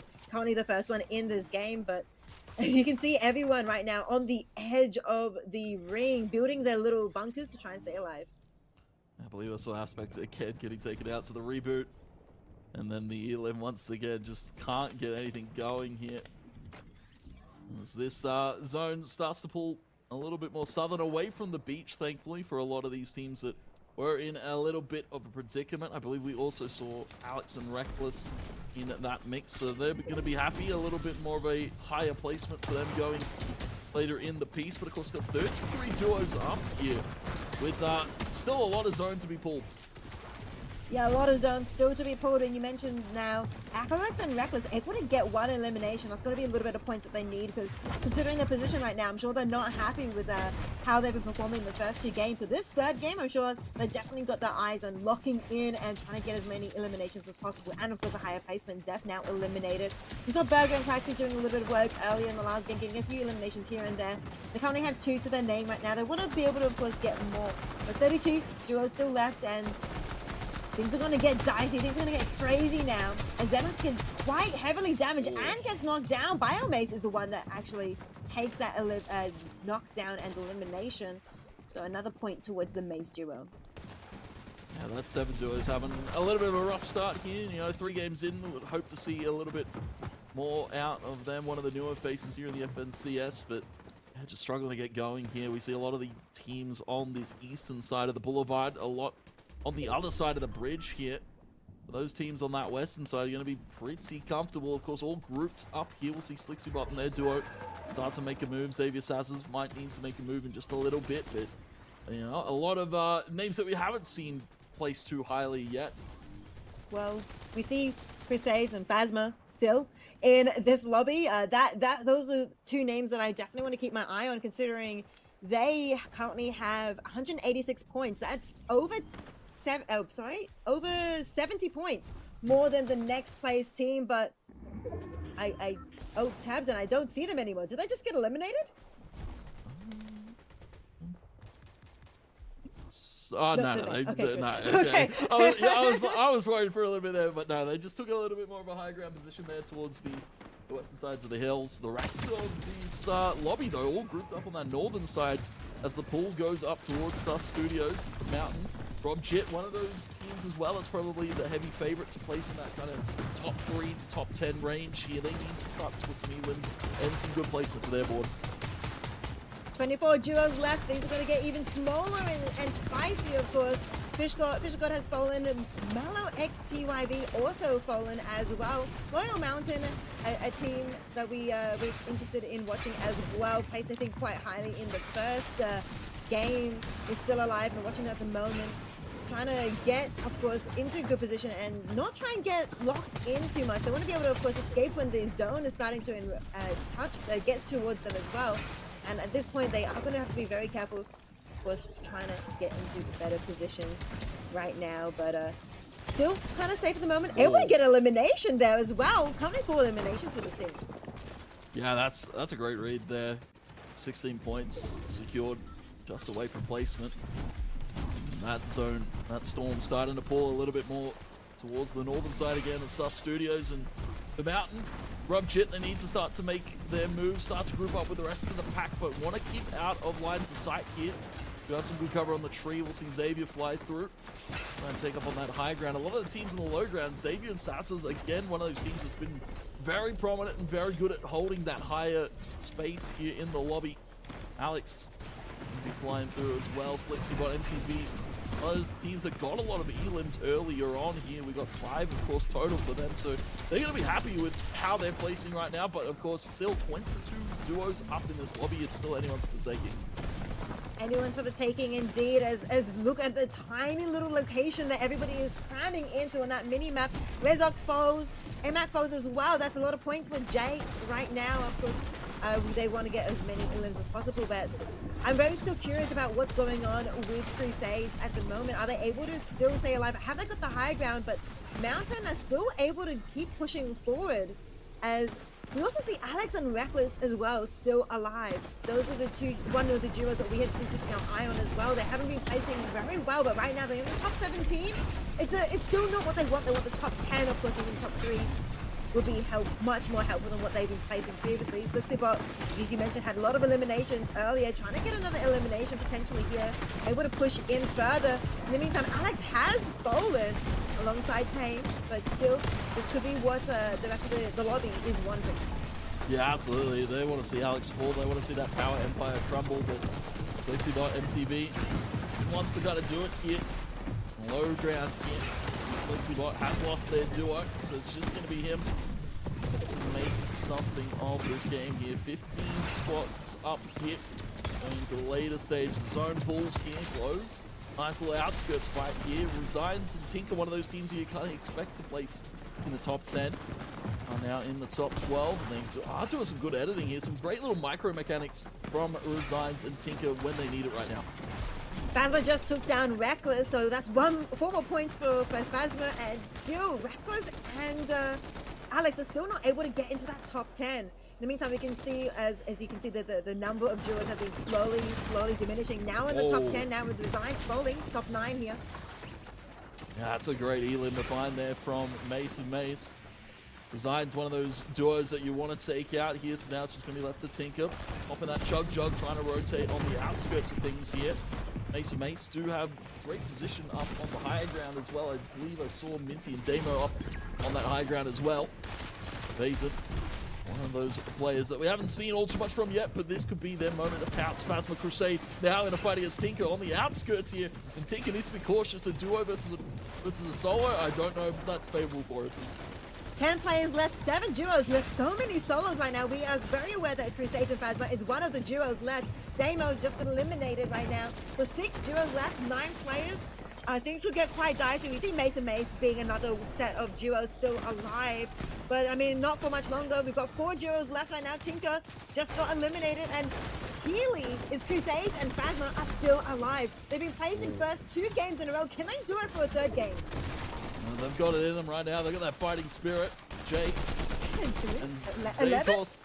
Yeah, so many elims here for Zatos and Jay, and they've got that high ground here.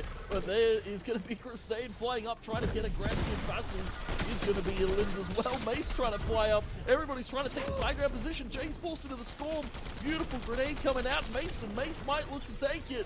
And they definitely, well, a huge game for Mace and Mace. Some great placement and some great elims, 7 total.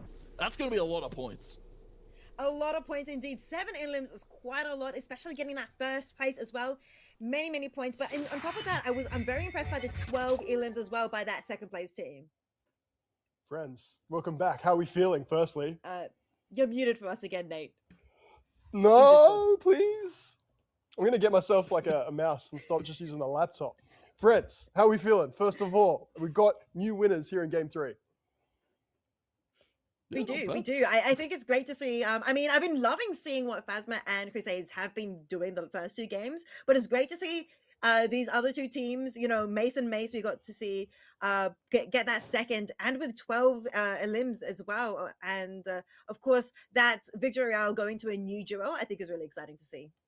Indeed, double Mace, 2-tap Tony. Surely you're happy to see different winners in Game 3. Oh, absolutely. You know, it's we look at all the favorites, right? Crusades, Phasma, Kazi aspects, and you're like, oh yeah, you know, teams that are expected to do well. But you know, as an Oceanic region, we like to see, you know, some of the underdogs come up. And great game out of Mace and Mace, right? Very consistent placement that they've been able to put together. Of course, top 10s, top 12s throughout those last 2 games, and finally being rewarded with a win. It's got to feel good.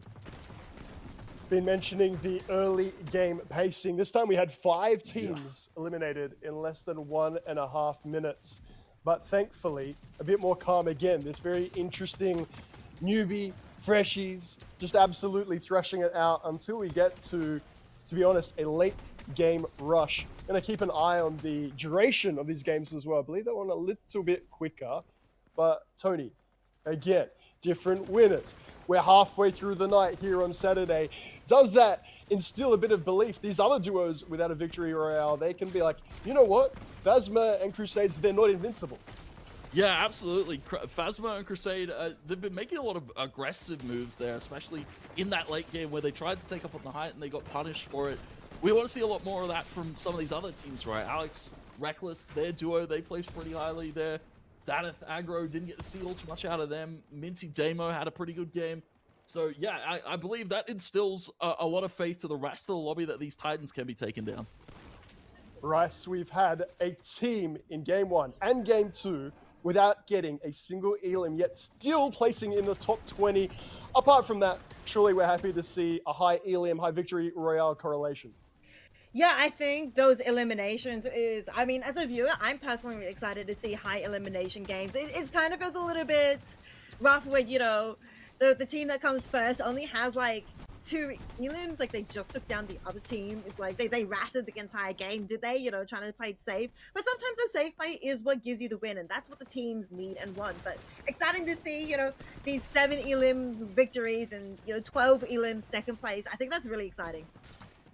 Exciting indeed. If you're enjoying the action, stay with us. We'll be back with Game 4 after this short break.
Welcome back, friends. Game 4 is not far away. I've got my mouse, so I'm a very happy boy. And I tell you what, Phasma Crusades also equally delighted, and maybe alongside them, Rice, Tony. Let's get into the second half of the evening. Rice, I know particularly you've been looking at that elim tally. It is absolutely key. Yeah, it's been really interesting to see who and which duos have been getting the most average elims and seeing how it affects the leaderboard. At the moment, of course, Phasma and Crusades, who have been getting that really high position, have the highest average elims at 7. But I mean, there are some other contestants that are you really want to keep an eye out on. Yeah, we've had a lot of quick starts tonight. Stay with it for us, Rice and Tony. Yeah, we are back in here. Game 4, as you mentioned, as of course Nate mentioned earlier, we are past the halfway mark right now of day 1. 12 games in total, 6 games today, 6 games tomorrow, but we are nearing the latter half, so it's exciting to see how the leaderboard has been warming up right now. Having a couple early eliminations right now, but of course this is the early part of the map right now here, Tony, so not too much excitement happening except for maybe just a few eliminations. Yeah, there's been a lot of fighting early on, especially in a caliber like this. You know, FNCS championships for some of these guys, and a very important last few games. They probably don't want to be taken out early here. But yeah, Rice, you spoke about elims being a heavy factor for some of these teams at the top right. Phasma Crusades, we've seen them also placed pretty consistently, but like your Vazen Bulldogs, who are currently at 2nd, Mason Mace, who have been getting a lot of consistent elims throughout games, and you know, really snowballing that into quite a point lead that they've got here in that top of the bracket. Yeah, both of these two duos you mentioned have 15 elims in the duo each, so that's a lot of points. 15 elims times 4, 60 points. There we go, I got there. Only on elims only, and they have been placing reasonably high as well. So there's a lot of eliminations, and a lot of points from eliminations and from placement. So these are the top 8 teams at the moment, but of course things can change. We've got tomorrow as well to come along, and 3 more games today as well to get through. Yeah, a lot to get. Of course, we'll keep an eye on that leaderboard because it can change at a moment's notice. A lot of less earlier fights. You know, we saw a lot out of game 3 there, but a little bit more now action going into game number 4. A few of these lower table teams are probably trying to get some early elims, get themselves some confidence, and then start to play their game. But trades here on the elims, and it's going to be as well Darksy and their duo trying to take a fight early on here. They have taken out Ray and Arnez there on that contestation, and Darksy XCon coming out on top. Yeah, they're able to get that elim, 2 elims, essentially meaning 8 points on the board for them already in this game, plus of course the placement points coming in for them as well. But we also see Protein here and River. They're going in for another contestant as well. They want to try and maybe get some elims for themselves. They don't have any yet in this game. Of course, it's just started, but we see them trying to fight out against Z-Dog and Oatly. River does get knocked down, and they're going to secure that elimination and secure that point for themselves. Protein trying to rush in to save the day, but will just get eliminated immediately. So that's 2 points going towards Oatly, who also did in fact get eliminated as well. So now Z-Dog has to try and bring them back safely. Never mind, they are back. I'm just imagining things. Yeah, a quick call to action there. There's straight back up. A lot of contestants on the map here. We didn't get to speak about it because we had a little bit of a fast pregame. You know, these teams wanted to get into the action as soon as possible. Of course, a lot of contestants around the map are a lot of spots and drops that are highly sought after for most of these teams. Of course, we look at the trio going towards that northern side where Darksy and XCon were definitely trying to contest there. Of course, a contest over a wonky land as well. A lot of contestants around the map that have really swayed probably a lot of elims into some of these earlier teams. Yeah, these early elims, I think this is actually the most elims we've seen this early in a game so far. We've already had 9 duos completely eliminated, which I swear we only saw maybe 5 eliminated in the first couple minutes in game 1 and game 2 and game 3. So now game 4 has started out so differently compared to the previous ones. I mean, losing 10% of the lobby this early? Wait, no, 20%. Don't do maths on broadcast. It doesn't end well. Losing 20% of the lobby this early is actually quite surprising. Yeah, that is. I was expecting a little bit more of a calmer start to the FNCS here. You know, considering looking at last year trios compared to duos, and it was a lot more about how do we rotate, how do we get ourselves in a good spot, and how do we keep everybody elim free and go into the best of scenarios in the late game. But yeah, a lot of these teams wanting to fight early, get those elim points, cause them more swayed. And zones have been interesting here. A lot more southern pools here, so those northern teams not getting to get all too much to them. It has been landing, around that Sus Studios kind of middle of the map area. That a lot of these teams have placed pretty highly because they land around that area. Yeah, I mean, if you get the good RNG luck, being able to not really know, but predict where the zone is going to be and be rewarded for that, that could help with the positioning later on and get that actual position points that, of course, teams really, really would like. And I don't know about you, Tony, but I feel like we had such a, extremely fast-paced beginning. This may mean that the next, 5 minutes, we're going to have a bit more of a slower situation going on, considering, with less duos on the map, maybe there'll be less mid-fights in the mid part of the game. Yeah, a lot less occupied space for some of these teams here. Team 7, Zeph and Venox trying to take down Resigns and Tinker here on the side of the hill towards the southern side of the zone. Zeph needs to maneuver very carefully. Tinker putting themselves in a pretty good spot. Very slow engagement getting taken here.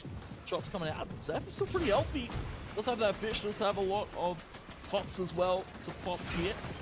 So Tinker and Resigns, they're going to have to play this one very, very safely.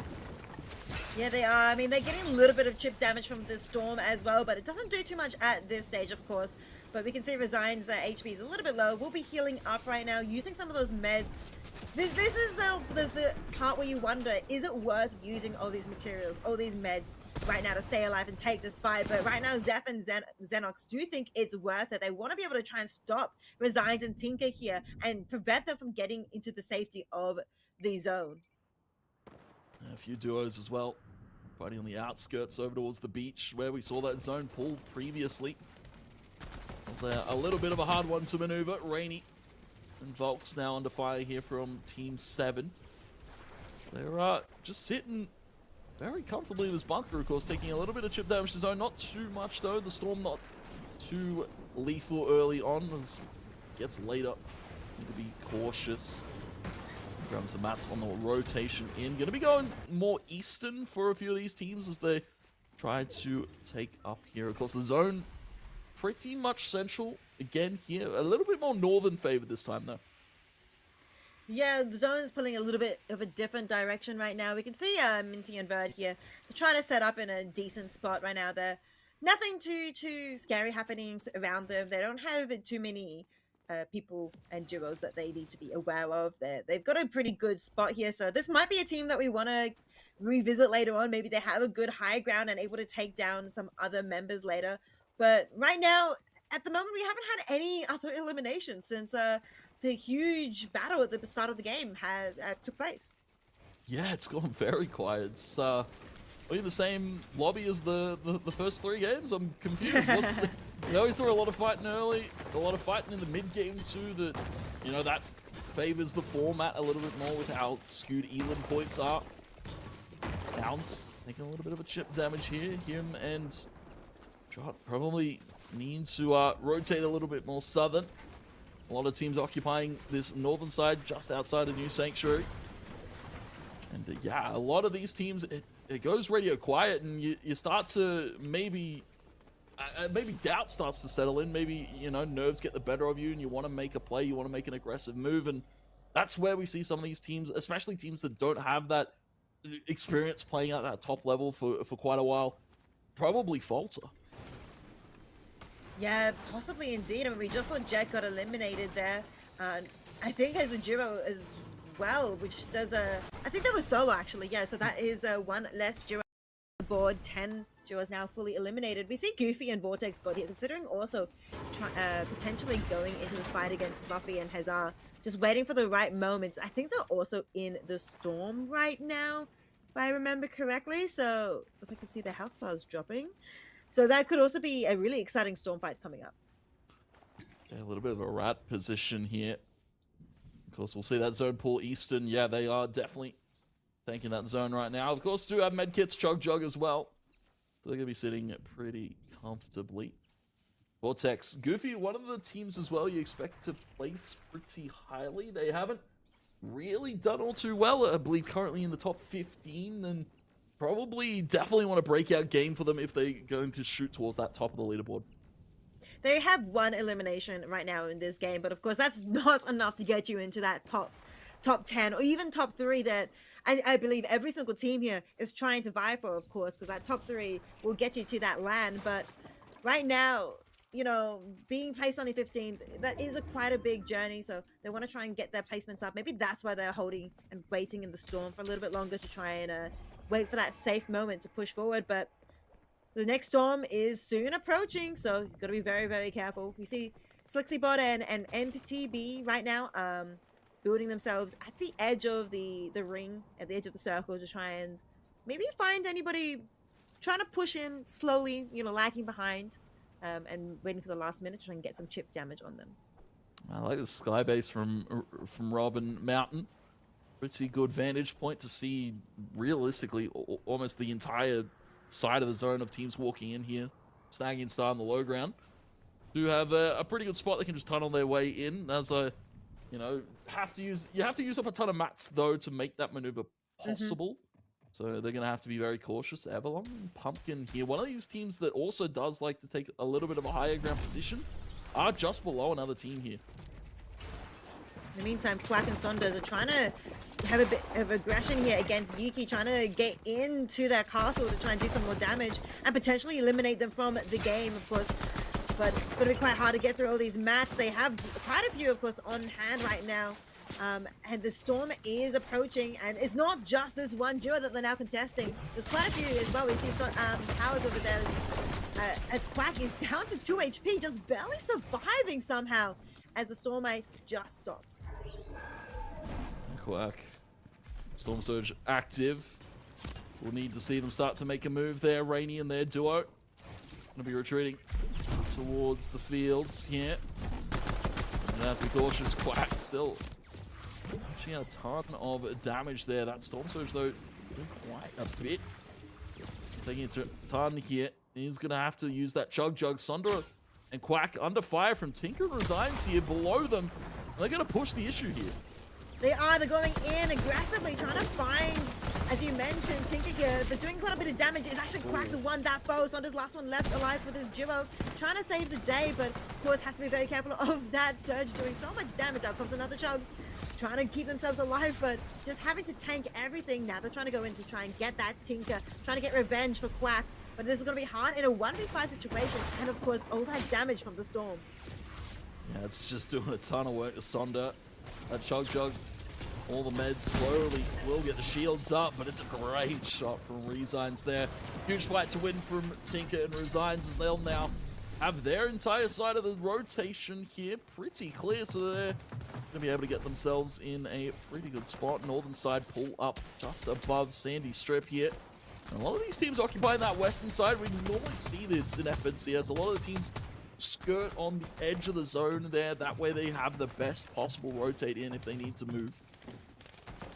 Yeah, and it's all about the rotates, trying to make sure you guys, they stay safe while they're rotating, and of course keeping themselves under good cover. Oh, doing a bit of damage if they find someone as well, but Solvi here able to get a bit of damage potentially onto Rainbot and the Mounties there. But still, the Storm Eye is going to be moving again shortly, 30 seconds left. And the Storm Surge activates, dealing even more damage to everybody. We can see as well from this position, so many of these duos are right next to each other, of course. 37 duos left as the circle, the zone is getting smaller and smaller. Phasma Crusades. Yeah, Phasma Crusades.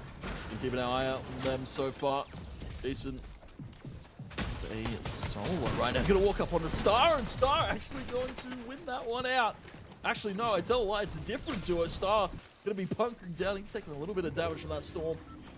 Well, we've got a nice little sky base here from Aspect in his duo. That's what we want to see for a team of their caliber. Aspect and Calzi have, you know, they've been placing consistently, but not the numbers we expect to see of a team of their caliber. Yeah, it's interesting to see who has been placing consistently so far in these 3 games. We're here in the 4th game. Kazibot and Aspect, this is a team that we do want to keep our eyes out on.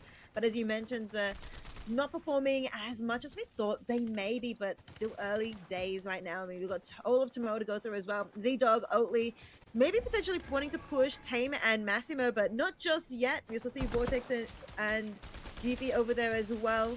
One name that I definitely want to keep my eyes out on, the 2nd place team right now, Vazen and Bulldogs. I can't quite see them yet on the map, so I wonder where they are, if they are still in the game as well. Yeah, a little bit of quiet achievers, you know, shooting their way up that leaderboard just slowly but surely off of elims, off of placement. You know, a 4th, and a 7th for them. Been pretty consistently placing top 10. That's where the points come from. You know, elims could skew it a little bit, but you know, placement points always highly sought after for some of these teams. So we'll see. Zone shift once again. A lot of teams occupying the southern side here, as you said, Rise. Toe and toe, and of course, just literally almost touching on top of each other's bunkers here. See Vazen and Gerald here. I think this actually might be Bulldogs and Vazen. I think the name might be slightly different, as we can see them with no elims just yet, but they are positioned quite well. Be curious to see whether or not they are able to get Mace and Mace who are just below, or maybe they want to go Meshy or not. But right now, they have to rethink about the positioning where they want to go. We can see the zone is pulling more towards the west here. So all of these teams are crowding near the west side to try and move over into the safety of the zone. Pulling down towards Painted here. Bays and Bulldogs wants to keep our eyes on. They've been placing pretty consistently, but need to see the points out of them. We need to see potentially a win to really close that gap for them. Chug out of Vazen. Trying to get a little bit more height here. You can see Bulldog kind of jumping about, trying to see who's above them, trying to see if they've got space to walk up here. They do have a nice little staircase built. Nice little usage of the materials here. Of course, mechanics pretty good at this level here in FNCS. You see Vermin, Solvi. I'll take a little bit of a pizza break here, just kind of get their HP back into a healthy scenario here. But Rice, 26 duos still up here in this late game. Yeah, still many duos up. We got to see a very exciting first part of the game, you know, eliminating 10 duos quite early. But now here in this last part, we still have 26 up. Costa has stolen 2 Mace, in fact. One of the team that came at first, last one. We see Darksea fall, Klaxi as well. Lots of eliminations coming through, but it's all about moving. You can see where the zone is going. It's pulling even further west, and it's getting smaller, of course, as Vazen, the currently 2nd place team, is trying to stay alive. 22 duos left now, as things are getting even more heated. That's a great call from Vazen and their duo, going for that right side approach. Lots less teams occupying that right side here. We've seen, you know, a little bit more southern, a little bit more western side for most of these teams. Phasma Crusade been the hot start for them so far, you know, winning 2 games already. Maybe looking to put a 3rd on their board. Rotation up on the higher ground here. Taking the path less traveled here about. And you can see Volks, Rainy as well down that low ground there, taking the path less traveled as well. Staying out of lines of sight have been what has netted these teams in some good positions in the late game. Yeah, Phasma Crusades have got 3 out of 3 top 3 finishes. So this could be a 4th top 3 finish as well. But of course, there's still so many members, so many players still alive. Z-Dog alive at the top moment, have a good high ground at the moment, but Mace has been knocked down right now by Donut, the winners of the previous map, and now eliminated. It's going to be quite hard for their fellow duo Mace to also be able to get that high-end placement finish. But of course, Phasma and Crusades are now on the ground, a bit of a lower position than I think they're used to, being usually wanting to be a bit higher ground. But this could be what they want, as they are able to eliminate Tame here on the floor. Tame eliminated, Mountain also knocked down. Caesars has also been eliminated as well. Yeah, I like this low ground approach from Phasma Crusade. As you said, one of those teams has opted to take a little bit more height as of late. Aspect taking out Vazen there. Jazzy and Aspect having a pretty good game as well for them. A few elims to their board. Phasma taking down to a slither of HP. Able to pop the meds, pop the pizza, and we'll be safe. Crusades as well. We'll be holding out for them. Aspect, Kazibot now getting aggressive here up on the high ground. A lot of these teams still up 13 in this late game scenario. It's still anyone's for the taking. Mace now eliminated, so no more Mace now for this top 10 finish, but Aspect and Kazibot, they're a team that we were wanting to keep our eyes out on, but we haven't really seen them in the top 10 just yet. And Phasma and Crusades barely just escaping the clutches of death just earlier, able to stay alive now and maybe get that top 10 finish. Ooh. Reckless and Alex, it's good to see them as well. Doing quite well. We also haven't seen them very often in the top 10 like we were expecting. We were expecting more from them right now, and we are seeing them in such a good position, high in the sky, raining so much damage down as well. Yeah, Alex and Reckless, one of the teams that's actually already qualified, I believe, to EWC, so they're a high placement team, a lot of expected results for them to come their board. Aspect Kazi, expected top 3 finish for them throughout the tournament. Probably wouldn't go awry here. Phasma, a ton of chip damage. Great shots coming out of Reckless and their duo. Crusades has been taken out, so now it's just left to Phasma. Yeah, has to try and stay alive. Top 8, they have made it to the top 10 so far, but Kazi is also going to get knocked down. Aspect as well to the Storm. Lots of damage coming through these favorites, but of course this is the top 10 right now. So many points on the board. Every single one of these players, I mean, top 10 is where things start to ramp up in points wise, but now we're approaching the top 5. So Goofy, they're both being eliminated by Alex. Look at that, 9 elims just on Alex's name alone.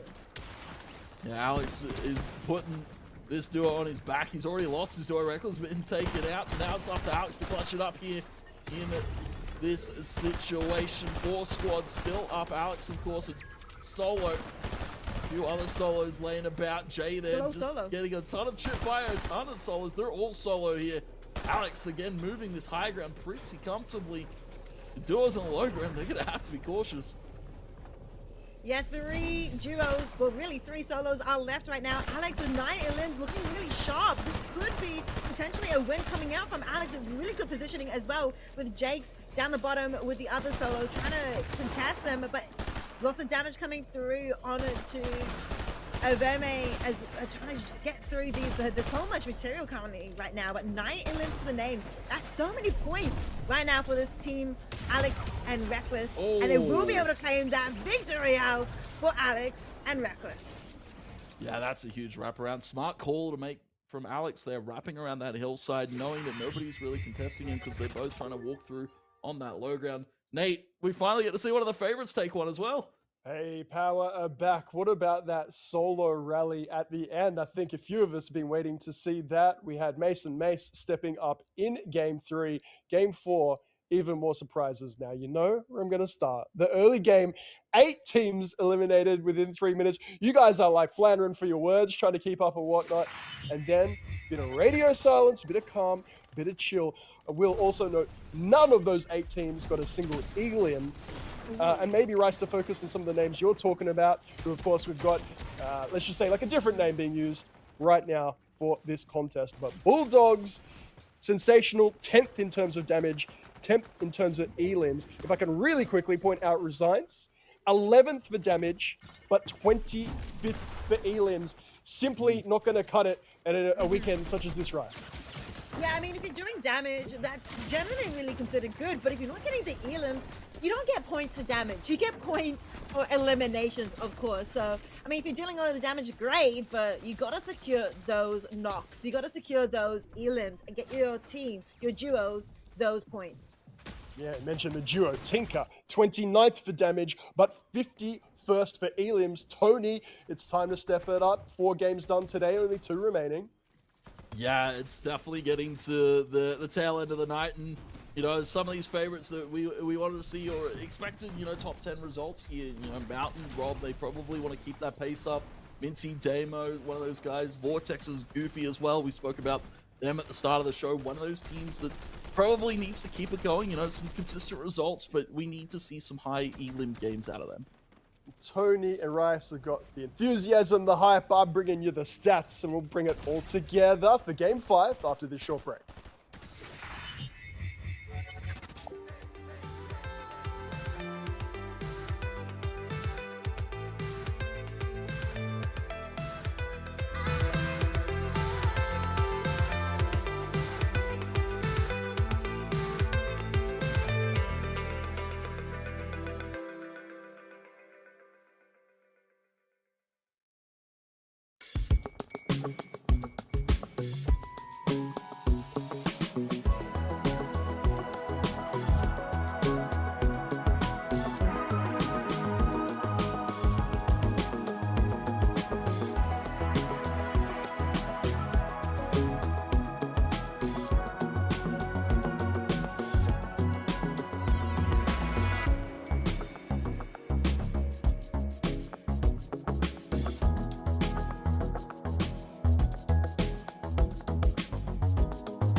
Friends, welcome back to Game 5 here for your Fortnite Championship Series FNCS OCE Major number 1 with only 2 games remaining. Tony, coming straight to you with a hot potato. I mentioned it before. Tinker and Resigns 16th overall. In fact, Resigns is 16th for damage. It's sounding good until you realize for elims, they're down at 28th and 49th. Can you please explain what's going on there? It's a rough one, right? Because every time we've seen them on the broadcast, they've looked good, they're shooting well, but I feel like, they get into some of these engagements, they get a little bit stagnant in their approach, and they get a lot of initial damage, but they're not quite following it up, and then getting into the later game, they're getting a lot of damage, but not finishing off the elims in some of those later fights that they're taking, so I hopefully get to see them shake it up here. All right, Game 5 would be the time to do it. Thank you very much. It's over to you, Tony and Rice. Yeah, thank you so much, Nate. Good to be back in the game where the action is happening straight away. Already losing one duo. Vortex got sneaky, knocked down and eliminated as well. We see Verma also eliminated too. Lots of action, but we were talking about Tinker and Resigns, a duo that we wanted to watch, and keep our eye out. We mentioned them at the beginning of the pre-show, but we've been seeing them deal lots of damage, but not able to get those eliminations. Yeah, they're just, it feels like they've definitely warmed up. They're definitely shooting good. They just kind of need a little bit more of a tactical approach going into some of these fights later on. And hopefully they can shake it up. Of course, we're looking at that feed right now. There is a lot of action. Rainy and Volks getting taken out early is not one I expected to see. Yeah, I mean, we've been seeing quite a lot of early eliminations. This is the 5th game. There's only the next for the rest of the night, and then they all have to go to bed. Well, hopefully they go to bed. They might be full of adrenaline and can't sleep tonight because tomorrow is going to be another full day of 6 games in a row. Back to back to back. They're going to have to put up a big show and lock in this entire weekend because it's going to be over in a flash. Yeah, it's gone by very quickly. Hard to believe we're already in game number 5, and some of these teams probably not the start to the weekend they probably would have liked, and already we're seeing a little bit of a different change of pace. Z-Dog actually going to be losing out this contestation here in Wonky Land, and their team are going to be running for the hills. Rezok and Emac. Well played. Yeah, we've been seeing, Z-Dog be quite aggressive in these early matches, early games so far, but this time Rezok is going to be the one that gets the better of Z-Dog here, but I mean, maybe potentially could get Ward back, but I'm not quite sure how that's going to happen. Yeah, it's a rough one, Oatley. One of Oceanic sweethearts when it comes to the Fortnite scene, right? A lot of eyes on Oatley. Very family-friendly guy, very nice guy. And a lot of fans, cheering this duo on here in FNCS, so we can see Emac, Rezok, just playing a little bit of the mini game right now, getting themselves some mats, getting themselves some really good guns here. Of course, the loot from that's pretty good. And yeah, deciding on the loadout, who gets the legendary assault rifle there to play with. Yeah, there's always it's always important to loot up and gear yourself the best way possible so you can take these fights, especially in these early games where you want to try and position yourself in good spots. So the zone, of course, is going to be shrinking soon, and they want to prepare themselves to be able to take these fights and get themselves in good positions, and maybe get themselves some elims if they can. But we see something exciting happening here in the Frost Zone. Yeah, up at the Frigid Fortress, and Everlong and Pumpkin again going to be taking up on that high ground. We saw them build a pretty impressive sky base just previously. And probably going to look to set up here. A few of these teams fighting on the outskirts. Again, this contestant from Quack and their duo. Looking for a little bit of an engagement. Darksea and, of course, XCon are on this outskirts too. A lot of these teams fighting. Yeah, there's 3 contestants here on the heat map looking at this one overall. 3 teams really fighting for this early presence on the northern side. But unfortunately, we haven't seen a lot of northern zones. Yeah, I mean, the RNG just be like that sometimes. You choose a spot to drop and the zone just sometimes is not in your favor. But yeah, as you mentioned, Quack and Saunders, they're currently trying to see if they can catch any of these duos hiding out as the zone approaches. But the zone is not going to push them too far. So They won't be able to take these fights just yet, but maybe later on. In the meantime, we have Crusades here actually knocked down. Farmtown's gonna have to try and save the day, but completely eliminated. The first place team, who is currently scoring over 300 points, eliminated quite early. That is a big confidence builder here for Jenga and their duo. I'm seeing a little bit of a rat play here. Durelia and Australia just on the outskirts here of Latte Landing. XCon still in his contention here on the northern side. That zone's starting to pull in. We'll start to see a little bit of chip damage. XCon taken quite low here. Quack gonna look to push the issue with Sonda. And they're trying to take out Bosley, and Quack will get taken. They're knocked. They're going to be trying to push in further with Saunders, trying to get even more members. But as you mentioned, Bosrelli here by themselves. Quack gets eliminated, and so does Ana Zero. They're going to be able to try and stay alive, and now I think XCon is going to just be respectful and also try and stay alive, losing their duo. They're going to be quite happy maybe to just be solo here, as Saunders is going to try and do the damage on to Bosrelli. But actually, no, they're gonna try and respawn. Are they both trying to respawn at the same time? I think so. Yeah, it was. Trying to get the reboot. Get Armsley back and has to build up on the high ground. Sonda does have a pretty good spot over the top, though. Great shots, great pumps, and that will be River finding that elimination here. And now in a fight against Sonda here, trying to push the issue once again, and River will secure another elim to the board. It just looked like everybody was trying to revive their own teammate. That might be why they were camping out this area. And it is going to be River who does bring back Pro 2. And so one of these duos, one of these solos is going to be able to turn back into a duo, but the rest, no cigar. Keeping our eye on Aspect and Kazi, who haven't been doing too bad, right? Consistently placing pretty highly. Great damage, great elim as well, but this team, it's expected of them. A lot of weight on their shoulders. As we'll see, Rainbow taking out their team 7. One of those quiet achievers here in these later few games, and some great shots coming out of Aspect here. Some great high ground being taken up by Kazi and Aspect. Yeah, high ground, being able to see around the place, be able to see where all the other duos are, and they can even see Zatos being pushing themselves off into closer into the zone, of course, but not trying to engage just yet. I mean, trying to get their bearings, see the lay of the land, of course. But we see Ghosty One and Slayer here potentially trying to take some fights in the zone. It's early days, so the zone doesn't do too much damage, so could maybe potentially do a fight here and there, but don't want to risk using up all their mats and meds just yet. That's something we see a lot of the newer teams kind of struggle with, is resource management, materials, heals, pots. Very important in that late game scenario, but as well in the mid game where you have to rotate, and you probably want to bunker down, pop a quick med or two, and then go straight back to fighting here. Yeah, indeed, get back to fighting, but right now they're still not quite sure where they want to go and which direction they want to try and approach Swanston. We also see here Roton, Aim, Phoebe, Icicle. Icicle, I'm not sure if they're a solo at the moment. While we see Anarchy Wokes and End Textures down at the bottom there. This could come into a fight shortly, or they could also just try and bunker down. It really depends on what these players want to do in this mid moment of the game where things start to cool down and calm down a little bit. Yeah, we've seen a lot of action early. 38 duos, the 38 teams still up, not necessarily duos. A few could be singles here, especially Zeph.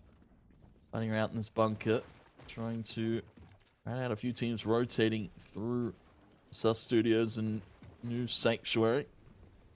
He's just currently laying low. He's going to receive some shots coming through. A few players above him, a few players near him as well.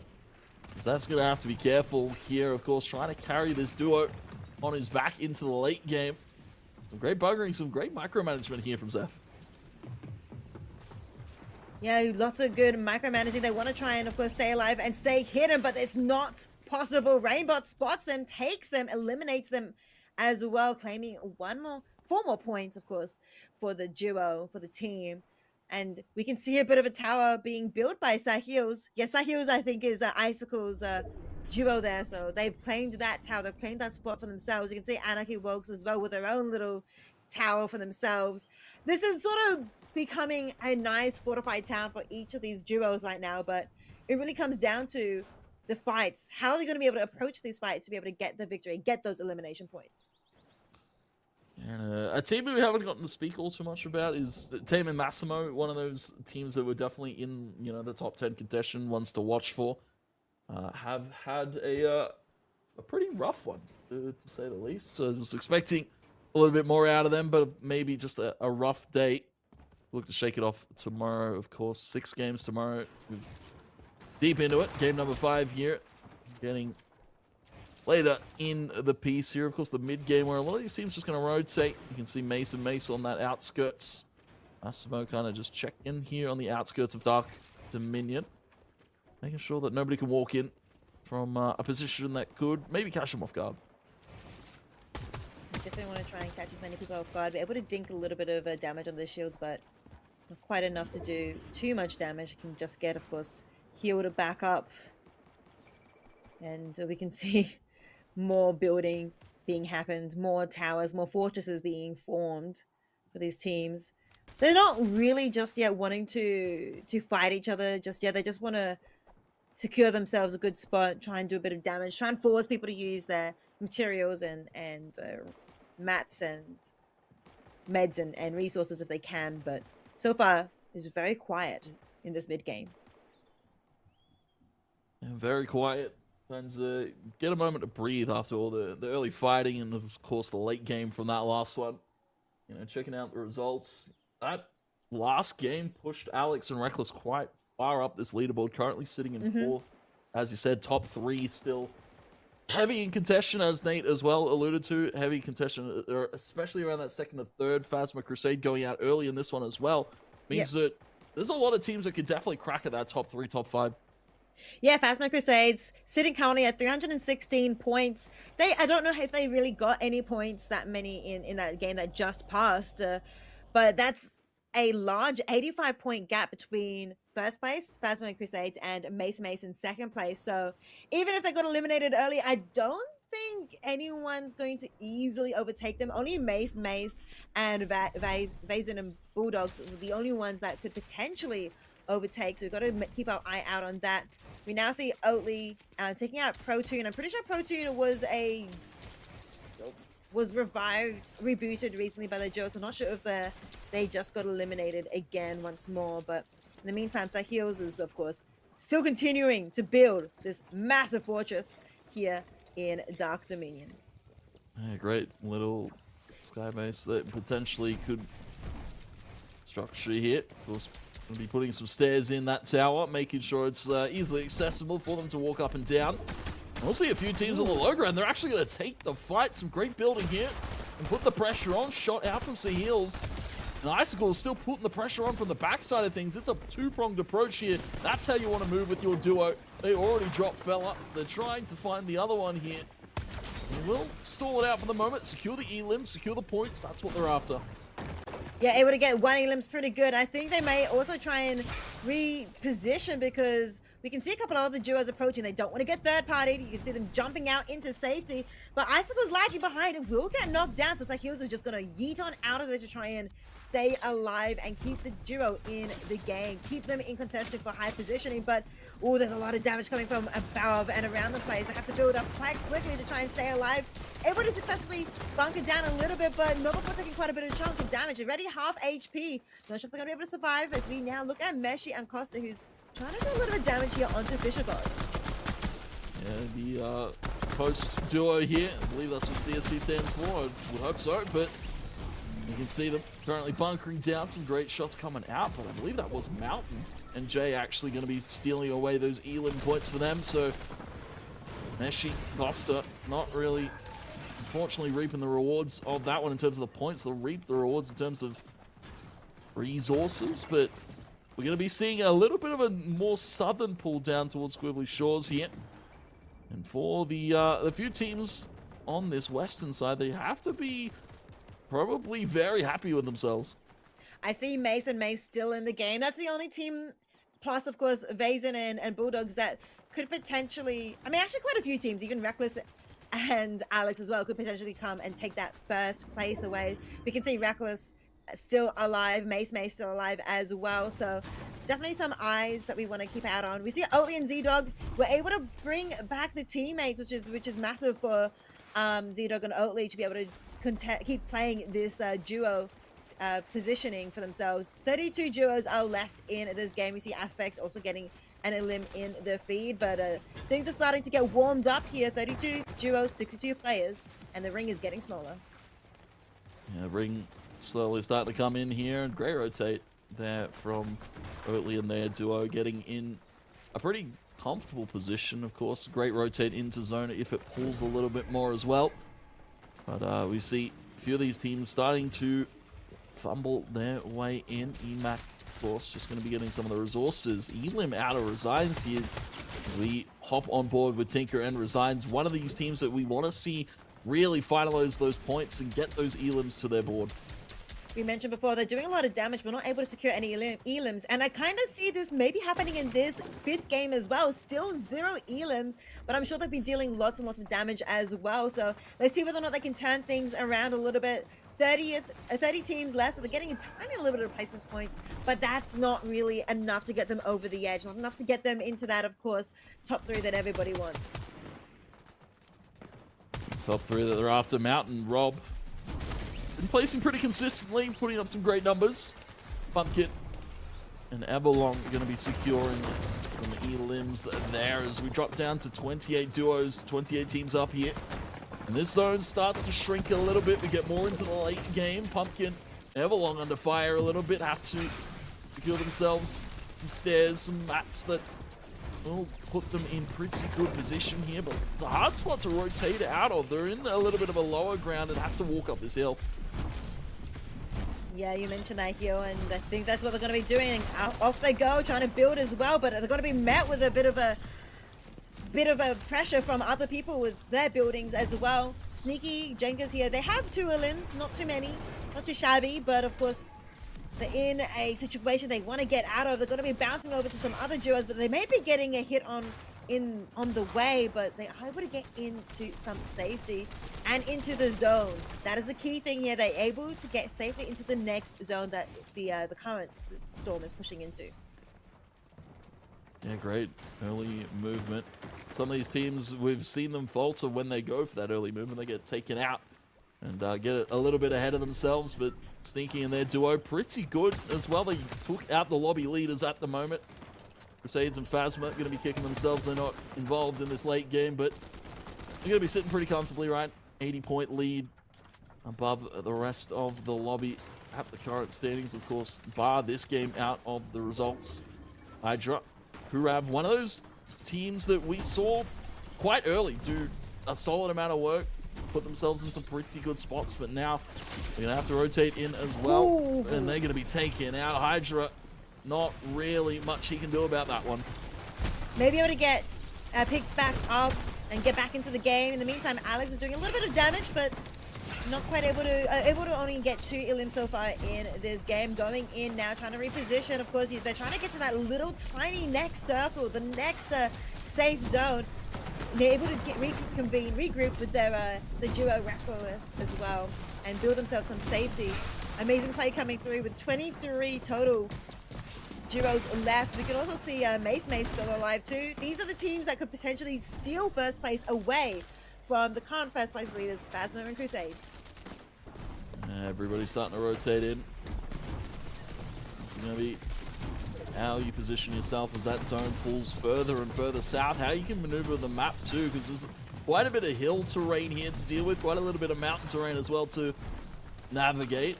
Decent Bulldog, Falcon Gerald, as we've seen. Pretty good spot here. Of course, have a ton of vantage points to see down on the teams that are rotating in. Can chip into some of their bunkers as well, using the roofs to get that space, get that situation that they've put themselves in pretty comfortably. Some great chip damage as well.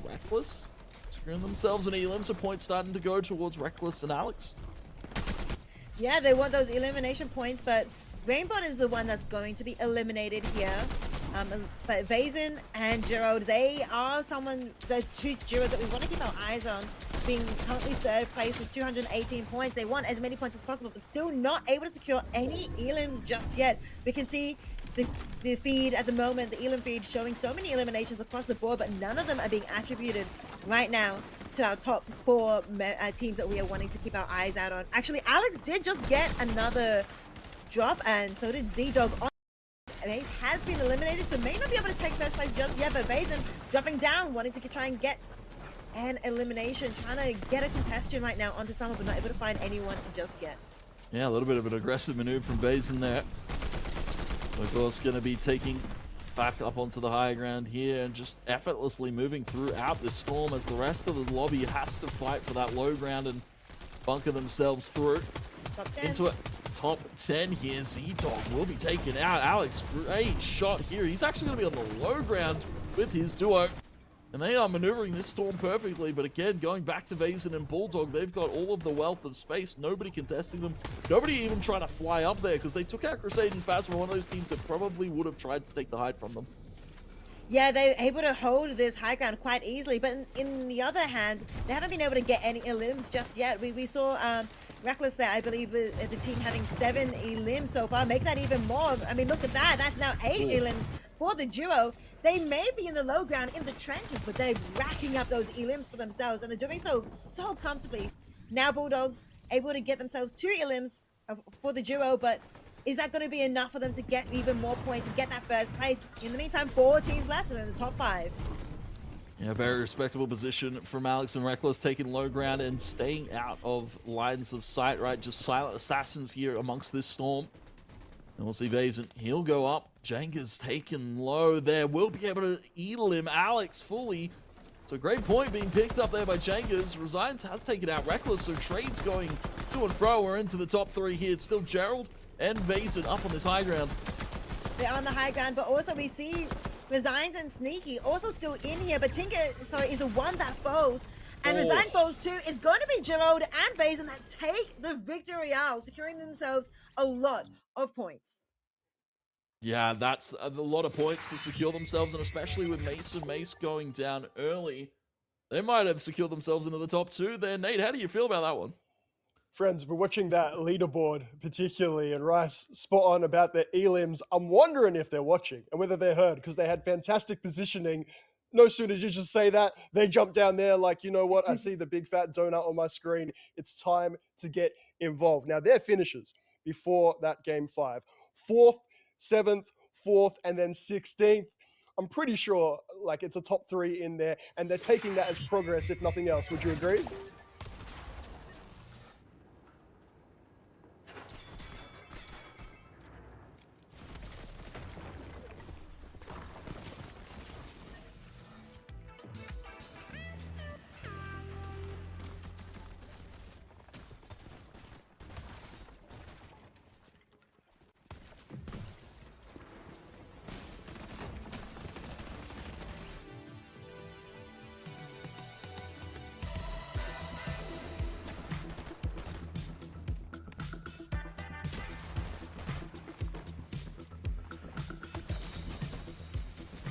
The lobby leaders and making this one a little bit more interesting as we go into game 6, because now, you know, Mace, Vazen and Bulldogs pretty hot on their tail as well. Alex and Reckless secure themselves some pretty good placement in that one. So yeah, we're eyes on Crusade and Phasma in this last one to still keep their lead going into day 2. One thing to have a good start to the day. How you end it could make that story all the more different. And of course, don't go anywhere. We've still got game 6 ahead tonight. We've got another 6 games tomorrow until we find out those crucial top 3 placements. You're talking about Mace there as well. 9th, 13th, then they got the dub in game 3, then back to 13th.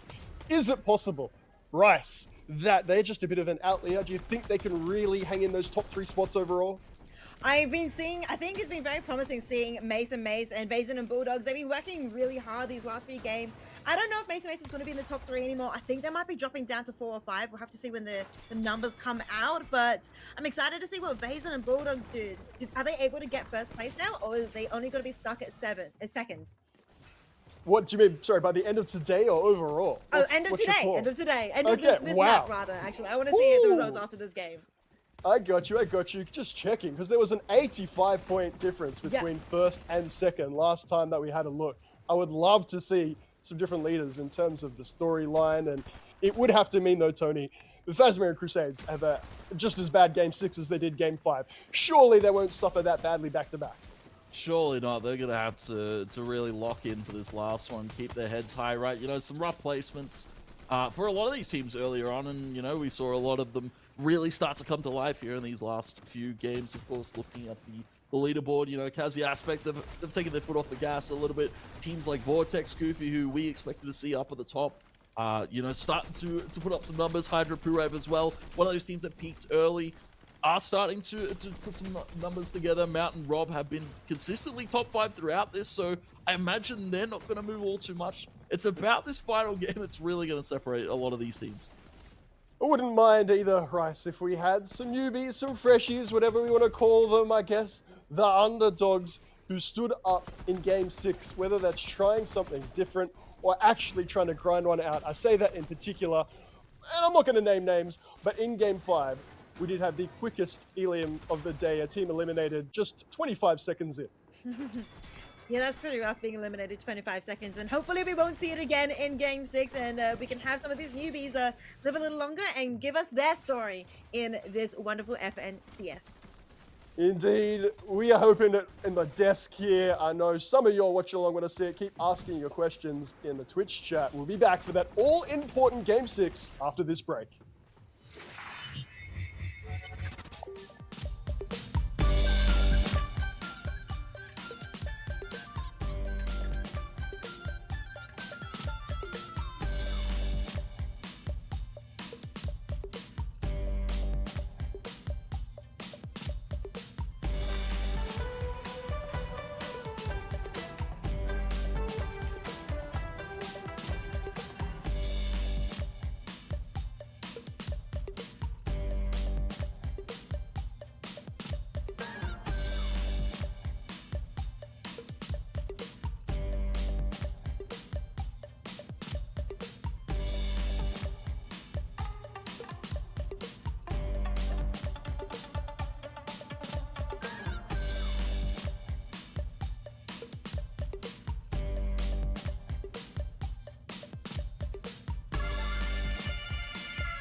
We're back, friends. One final time tonight before we do it all again tomorrow. Nadalos here for your FNCS OCE Major 1, joined by Profound Rice and 2-Tap Tony. Rice, you called it. We're going straight to you from this one. Your duo coming through. Vazen, Bulldogs. It is now only a 17 gap point at the top, so they're not quite first, but they're close. Yeah, Phasma and Crusades had an 85-point lead coming into Game 5, and we were wondering whether or not Vazen and Bulldogs, who we wanting to keep our eye out in this game, considering they had a few, highly placed games, but they weren't able, and they were able to keep second place, but they haven't been able to secure that win just yet. But they secured it in that game, and well, reduced the gap to 17, but weren't able to get that first place just yet.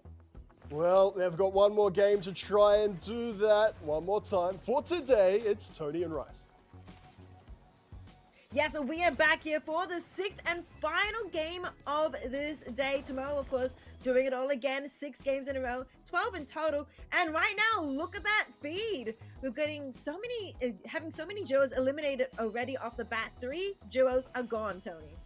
Yeah, final game, game 6, is probably a few more teams more than happy to go for some contests against some of the heavier point totals in the lobby. So it's just the nature of the Battle Royale, of course, as well. We go to Wonky Land where, again, it's this contention from 3 teams. It's already going to be Oatly seen taken out. There's some early elims as well. XCon on their contention. Going to be taken out another. So yeah, Z-Dog gonna be trying to get away, find a reboot van, bring the team back up. But yeah, it's interesting, that gap slowly starting to close a little bit between first and second. And of course, if Phasma and Crusades have another bad game here, this could be them potentially falling down to maybe 3rd and 4th. Yeah, it's quite surprising to me that they are still in first place after essentially nearly a 0-point game, but they are doing it. They still are in first place, but they could have in fact dropped to 3rd and 4th. And remember, there's so much at stake. You want to be in that top 3 by the end of tomorrow, and so they definitely want to try and keep as many of those points as possible. Trying to do quite a lot of damage to Fisher God, who does get eliminated. That is 1 elim for Jay there. Of course, 4 points to them. Any points, all the points they want. Of course, they need as many points as they need. Yeah, something to close the gap at the bottom of the table, right? Some of these teams really haven't had the best of nights, and one good final game could put them in pretty good spirits going into tomorrow, where we'll see, of course, another 6 games, and we could potentially see a different storyline in day 2. But again, early fighting still happening. Already 3 teams being taken out. We're down to 85 players.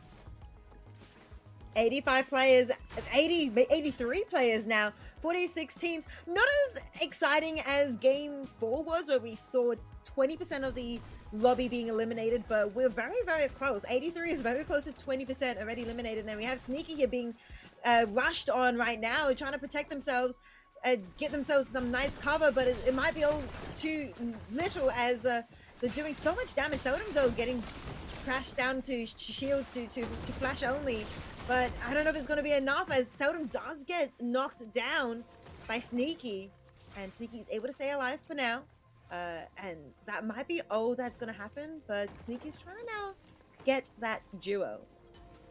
And Sneaky and his duo, the ones that dethroned the Titans of Crusade and Phasma, so eyes on them to continue to put this pressure on against a few of these teams. Gonna be taking a little pizza break. Sneaky gonna be putting the pizza away for now, because he's in the middle of a fight, right? They're on top of that guy right now. Bot needs to be careful. Let's go for a little bit of a swim. He's lost his duo early, so he's, gonna chill out a little bit and probably mentally reset for tomorrow. A little bit of a rough one from him and his duo. Of course, having a contest, it's always a rough one in a battle royale, right? You have 1-2 bad off spawn fights, and that really weighs on a team's mental quite heavily. Yeah, not being able to get that good start, which Sneaky and Jengas now have, 2 eliminations to their names. And looking at that player count, 78, we are past that 20% mark. A few of those are going to be solos, we can see, with 42 duos left. Saunders and Quack already eliminated quite I think that's a team that we've been seeing a little bit, quite often today with a lot of contestants happening. And now Rezox and Cuz, this was a team that saw, I think, eliminate Z-Dog early last game. So they love doing a bit of early contestants, but not able to find anything just yet. Yeah, it's but the game kind of takes a little bit of a turn. We get a little bit more quiet. There's, of course, eyes on Mountain and Rob. Quiet achievers, right? Still sitting at 5th, but they're not really having, I guess, the breakout that they would have liked. Currently, looking at the damage numbers, of course, Rob's sitting at top 5 with 4,000, but of course, not as many elims to their board as they probably would have liked. Because a team like Rob and Mountain, they should definitely be at this top 3. They should be, knocking on the door of placing at the top of the table towards the end of the day. But sitting at 5th, probably they need a little bit more of a stronger game 6 here to potentially get themselves up the ratings. Yeah, this second and third place, and even first place is up for contention right now between quite a lot of members, duos. But Mountain and Rob have a gap of 40 points between 4th and 5th place right now. We can see Falcon Aim eliminated in the feed at the moment, but we have also a contestation happening right now between Jet and Corbs and of course the other team over there. But not sure who's going to be coming out ahead with Jay Rayleigh and Joshie Rayleigh trying to get in, but they may be able to just have a bit of a peaceful moment as they try and reassess the situation right now. They're right at the edge of the map, right at the edge of the storm, and they're trying to stop him from getting into the zone. This is a little bit of a interesting fight, a little bit of a hard angle to clear for Jay and Josh right now. They are going to be taking a little bit more approach towards the high ground. That gives Jet and Corbs a little bit of an opening to get some chip damage in, get some shots off. In the meantime as well, in the elimination feed, you'll see Everlong pick one up here. This fight still waging on the outskirt of the storm. Both of these two teams haven't had the best days, and as many points as possible going into a day like tomorrow where the action probably gets a little bit more spicy. Yeah, the action will get much more spicy tomorrow. As we can see in this 6th game, it has gotten quite spicy already. 75, that's 25% of the teams already eliminated. We now see Jay trying to push in and get a good angle, but of course the buildings come up. The safety is there for the team. The materials have been used. Are they able to break through and try and take control of this space, try and take control of this area, try and get into Jet and Corbs and do some more damage? But looks like Jet and Corbs are able to secure themselves there. And, well, Jay and Josh are going to just give up, I guess. Yeah, just going to peace out. A little bit of a rough rotation. We're going to have to do a little bit of swimming. As we check out a little bit more as well. We're going to be seeing the Eastern Pool for this next one. And a few of these teams pretty comfortable with an Eastern Pool. Looking at the drop map and who's been landing on that eastern side. Mason Mace, Danathan Agro, who have kind of slipped a little bit. I was going to say Danathan Agro. They've been consistently, finding elims here or there, but not the crazy showing out of them. Star and Snaggy on that eastern side too. Alex Reckless. Probably a lot of the teams are going to be sitting pretty comfortably going into the later game. Yeah, I mean, comfortable is what you want to be, especially when you're going to tomorrow. You want to be able to sleep comfortably. You don't want to stress too much about tomorrow. And the teams sitting currently in the top 5, top 10, I'm sure they're feeling pretty comfortable. Any of these teams can, of course, take the win tomorrow and bring themselves lots and lots of points and get themselves that top 3 finish that they all want. But of course, in this game right now, things are starting to settle a little bit. We see 77 members.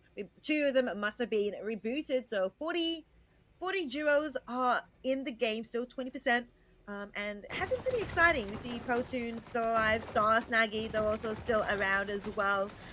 Quite a few names that we've been seeing around the place and do pretty good so far in these first 6-5 games. Yeah, Star and Snaggy have definitely impressed me a little bit. Not one of the names, looking at this sheet and looking at this team, of roster of teams overall, Star and Snaggy definitely not where we were expected to place here. Under fire a little bit. Star, Snaggy both taking very much a lot of chip damage there in the initial engagements. They're gonna have to be careful. Pizza is popped. Minis as well gonna have to be popped as well to keep those shields at a healthy number. Mincy, Damo really putting the pressure onto these two. Yeah, they really are, but we also got to be careful of the icicle we see as well in the corner. Maybe they're going to try and third party and get some extra elimination points, but snagging stuff. They're looking quite unhealthy comparatively towards Minty and Damo. So they're going to have to try and heal up and try and do some more damage on the enemy team without, of course, being eliminated themselves. Snaggy might be actually in trouble right now. Does go down. Star now is trying to stay alive. Not sure if they should be healing up right now or going in for some more damage. But we look at the HP of the enemy duo right now. They're so healthy in comparison. Yeah, this is worrisome for Star. Don't want to end the last game on a bad note. Star going to be getting the pressure put onto him. Mincy Damo still chasing him down. Star doing some great maneuvering here around this bunker to try and get themselves in a healthier spot, but the shot comes through, and that will be a finalized duo. They're taking out as well. We can see in the feed, I believe it was Aspect and Kazi onto another team here. That's Darky, and their duo going to be taken out. Yeah, a few eliminations coming through for Kazi there, much needed as well. They're in contention they're currently in the top 10, I believe, so they definitely want to try and get as many points today as possible to try and get themselves into a good position for tomorrow. Rainy here, solo right now, is getting hunted down by some more people, some Vorelazy and Arneezy Zero, but they're actually going to be flying away into safety, and Rainy is going to be left alone in the zone to live another day. Yeah, Rainy, quite a impressive arsenal. Legendary assault rifle, legendary shotgun. But of course, minimal meds and having to rotate such a distance here. He's going to be putting in some damage at the range here. Of course, duo Volks was eliminated earlier, so probably as well looking for that reboot van. We're going to be tucking on down. Goes over to the vending machine, because of course, the vending machine pretty good at giving you a ton of meds. And we'll be getting 3 med kits to rotate in here. But again, quite a distance to cover as this storm is pulling very eastern. Yeah, it is. And we can see all those teams trying to get into the zone, to get into safety. Speaking of safety, Cazers and Xavier are in the zone safely. But of course, Jet and Corbs aren't just yet. So they're getting... Xavier's trying to, of course, stop them from walking in or do a little bit of damage as they walk in to try and potentially sneak in and Elim, or stop them, force them to use a lot of their resources. But no, they're happy with the damage done. They're happy to also get closer to the next zone, which you can see is quite much further south. Yeah, this is a southern pull. Again, a lot of southern pulls for, the late games here in this first day of the FNCS. And a lot of these teams are going to be gritting that they've picked southern side POIs here. Says Xavier, one of those teams that we saw a lot of late game potential from them in those early few games. Now trying to fight their way through the mid game against Damo and Minty, who have been pretty Elim hungry as of late. Yeah, definitely. I mean, I wouldn't be surprised if a lot of these teams are Elim hungry right now, considering this is the 6th game of the day. And a lot of these teams are not in the top 10 that they want to be in, of course. And right now we used to see Jenga and Sneaky currently hovering in New Sanctuary quite squarely inside the next zone in a safe location. XCon has been knocked down in the feed, but we can see, of course, this bunker is probably going to be doing good for them as the rest of the lobby tries to head into the zone. Yeah, a lot of height here on this this next zone pull too, so gonna have to see a lot of teams start to scale up. You're gonna be seeing a lot of ramp maneuver here around the side of the cliff side here. Jet, Corbs, pretty good position just above Alex and Reckless. I think I just saw Phasma get knocked down, but not eliminated just yet, but I'll keep an eye on that feed just in case. Might be okay. They might be still in it, but yeah, Jet at the moment, on the high ground at the moment, and yeah, currently this next zone is going to be pulling down southwest. Yes, a western pull here, not an eastern one. We've seen a lot go, towards that Sus Studios kind of position, but this one going to just be outside of New Sanctuary for the moment. And yeah, Jenga's sneaky. Ones that peaked early, got a lot of elims early to their board, but of course their placement have struggled as of late, so a good game from them could put them in pretty good showings going into tomorrow. using all of the cover that they've got. They can poke out, get some info, spot some teams on their rotates. And as this new zone, this new storm starts to fill up, a few of these teams trying to get in that eastern side have to be very careful. They definitely do have to be careful. They don't want to get, of course, trapped by so many other people coming in from the west. You know, sorry, from the they don't want to be trapped and not be able to get into the zone with lots of people already in the west right now. And we can see how close all of these players are right now. MTB going to be taken down as well, but Sahil's is going to be quite low right now. I don't think they have a duo as well, so if they're going to be eliminated here, it's going to be GG for this map right now, and they are going to be eliminated by Xavier, who we were seeing a bit earlier, now able to have such a good position for themselves and secure themselves in the zone. One of those teams that we haven't seen in the late game as of late was River and Protoon. They kind of lost a lot of those early skirmishes, especially contesting against two other teams that will be able to make their way game now. Here, the mid game, of course, if you look at the zone, still 7 out of 12 here. And 30 duos, 30 teams still up. Kazibot Aspect trying to control that position under the bridge. A lot of these teams up on the high ground, though, on this cliffside have a pretty good spot. Alex and their duo, Protein and River, have a pretty good spot. Southern Pool, though, is pretty good, though, for the teams at the bottom side of that hill. Yeah, we see that new Sanctuary Pool down south, oh my goodness, southeast. Southeast pool, which is going to be, as you mentioned, pretty good for everybody down here already, including Protein and River, but they're currently being contested right now. Able to stay alive just barely, and I think they're even going to be able to get out of for themselves. Another elim for them, 3 elims in total, but still, that's not too many elims just yet. As we see also Gerald get a pick in the feed right now. It's going to be very important for that team, Vazen and Gerald, who are contesting for that first place at the moment, and with this, they may be able to push themselves a bit further. 2 elims right now. Yeah, 2 elims right now. Probably more to come here. So we'll potentially see pretty good bunker down position here on top of the new Sanctuary. Is a lot of little bits of the environment as well that you have to play around, especially in these bunker positions that a lot of these teams are going for.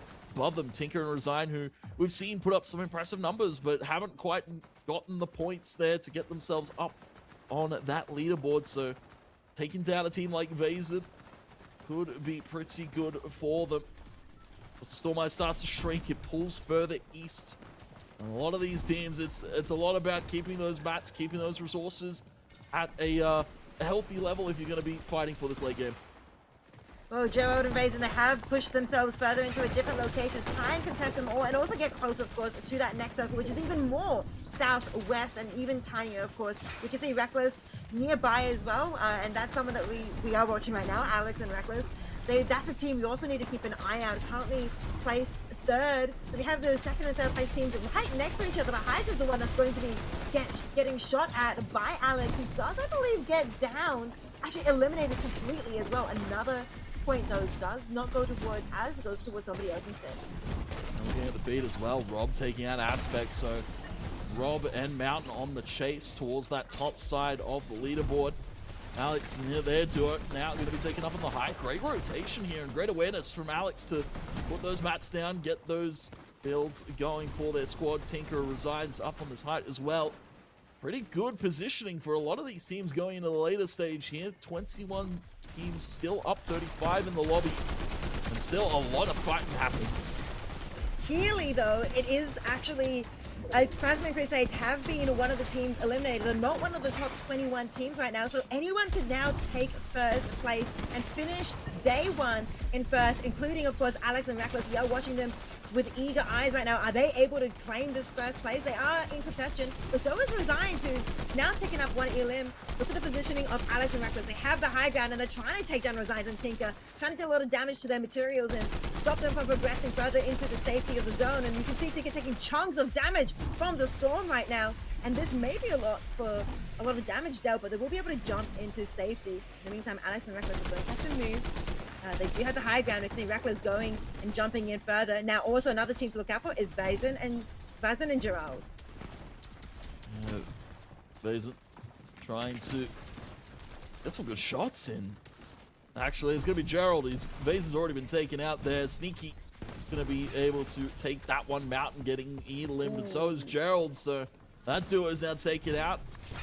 Kazibot left as a solo. Again, fellow Roten not used to being in this high ground position. Alex and Reckless had to give up that height. And now it's just going to be Fella dropping down as a solo. Trying to take the fight onto probably the best teams to take the fight on, especially when they're trying to get this placement late game. Yeah, there's a lot of amazing teams down here. We see Maze get eliminated here. The Maze currently in 4th place right now, but Alex getting resigned is going to be big, and as well Reckless is confirming that elimination. Amazing work from the team of Alex and Reckless. 5 eliminations to their name. This is looking really good. They're approaching the top 10 right now. 11, now 10 teams left as Jet gets eliminated by Alex. Another elimination to their name, and this is going to be amazing for them because they are currently placed 3rd. They definitely want to try and finish first here to secure themselves amazing points for the games tomorrow. Yeah, Alex, one of the front runners in the Elims, will be able to find Rainbot going up, but the duo will try and fight it out. Reckless now on the low ground, securing a Elim for them. It's all about the points. It's all about laying low now. Reckless needs to stay out of lines of sight. Will grab the mats. Will grab the resources to play this late game in. Rob fighting for Mountain, who did get taken out earlier in the piece. 7 teams up. 8 players left in the lobby. Reckless, this is your moment to seize greatness. It's going to be a difficult battle for Reckless. I mean, he's only a solo right now, but I think a few of these other teams are also solo. I think most of them, except for one, there's only one duo in the game right now, as Meloxy is also a solo with 3 Elims to their name, trying to find good positioning. They have the high ground, a really good spot for them, of course, but trying to find the right spot to jump in and take some Elims, or at the right moment, claim that victory royale. Really after it right now. Mallow, they have on the high ground.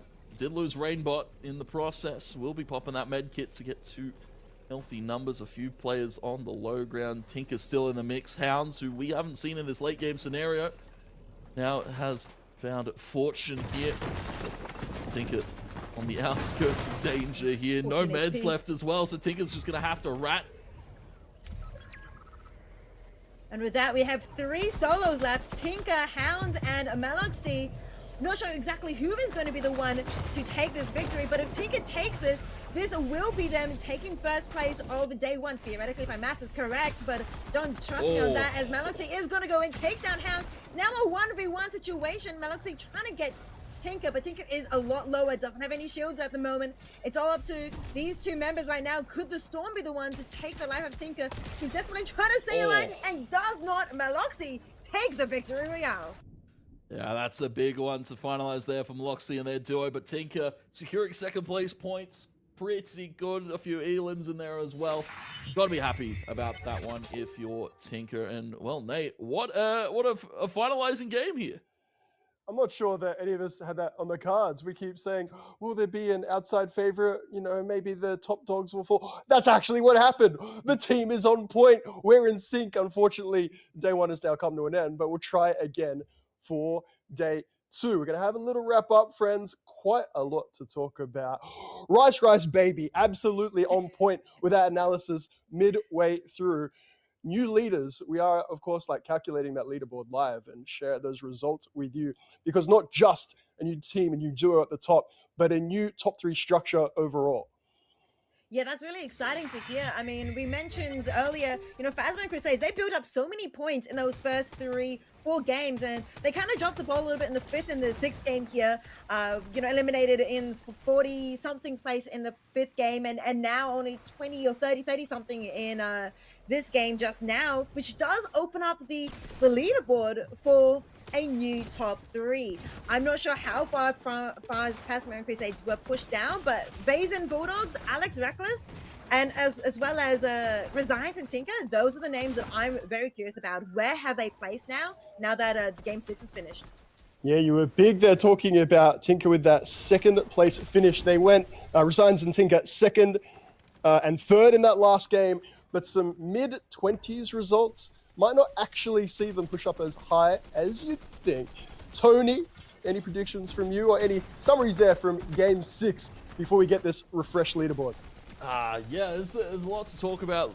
Speaking of the leaderboard overall, of course, we probably have a new top three. I imagine Phasma and Crusades haven't fallen too far down, though. They're probably sitting pretty comfortably in that top three, but a big game from, teams like Mountain and Rob, who, were putting up a lot of numbers. We didn't get to see the eliminations probably that would have liked, but of course, placements were pretty good. As you said, Tinker and Resigns, we wanted to see a little bit more out of them. I believe they probably have put themselves in a pretty good spot. Probably not top 10 territory, but definitely around that top 15 for sure. Tony, you're the calm, steady influence I need more of in my life. And that's kind of the placement that we saw there from Mountain and Rob. You're spot on. An average placement hovering around 10th. The Elim's only around 3. Imagine playing that long, all day today, and we're saying you get 4 points, of course, in addition to your placement for an aggressive play style. Again, Fred, calm, chill Tony, who's calling that action like he's done it all before, because of course he has. Is that enough when only the top 3 spots are going to be enough to advance after tomorrow? That's a good question. I probably need to see a little bit more out of them going into tomorrow. The quieter play style that we saw from them today, is pretty good for day one, right? When a lot of these teams are probably a little bit uncomfortable in this kind of top-heavy lobby. A lot of these teams have a lot of revered names that we've seen from FNCSs previously, all the way going back to last year as well. So yeah, I'll probably want to see a little bit more out of them going into tomorrow. We saw a lot of the quieter teams as well start to come alive here in games number 5 and 6. Yeah, I enjoyed, Russ, that we had teams starting strongly and then starting to fade, with all due respect to Phasmat and Crusades, but some that really did build into it. And by the end, getting several top 3 finishes, of course, Resigns and Tinker, no better example than doing it. And of course, momentum heading into day 2. At one stage, it really did look like we were sitting here thinking, Phasmat and Crusades just got to win every game the whole time. We've now had 4 different winners to start off with. Things you love to see, surely.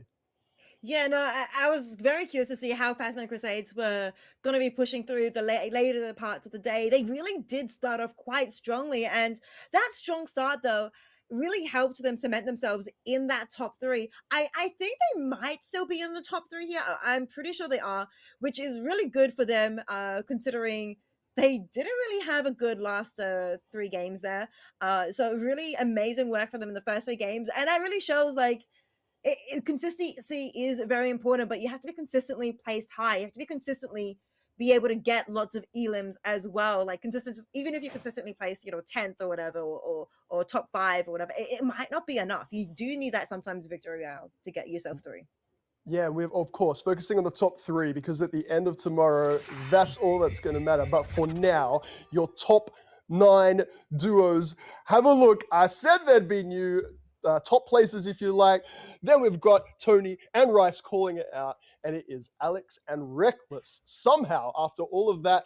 And of course, Tony, the key, a high elim rate. Oh, absolutely. I started to see it, as we got into games 3, games 4, Alex was starting to warm up. We saw numbers from him, elimination after elimination. I believe one of the games ending with 9 eliminations. His teammate had 0, putting the team on his back. Alex really outperforming there in those last few. But, Reckless had moments to shine. I can't really put it all on Alex. Reckless definitely putting them in some good spots, making some great calls as well. Overall, just a slow start team that really, really came to life in these last few. Have a look at that. They were in 3rd 1 game ago with 281 points. Alex and Reckless finishing with 1st, 4th, 6th before, I got to just say it, Rice, a terrible first half of the evening. 23rd, 12th, 13th, the elim count not there, and then they've turned it all around in games 4 to 6. Incredible.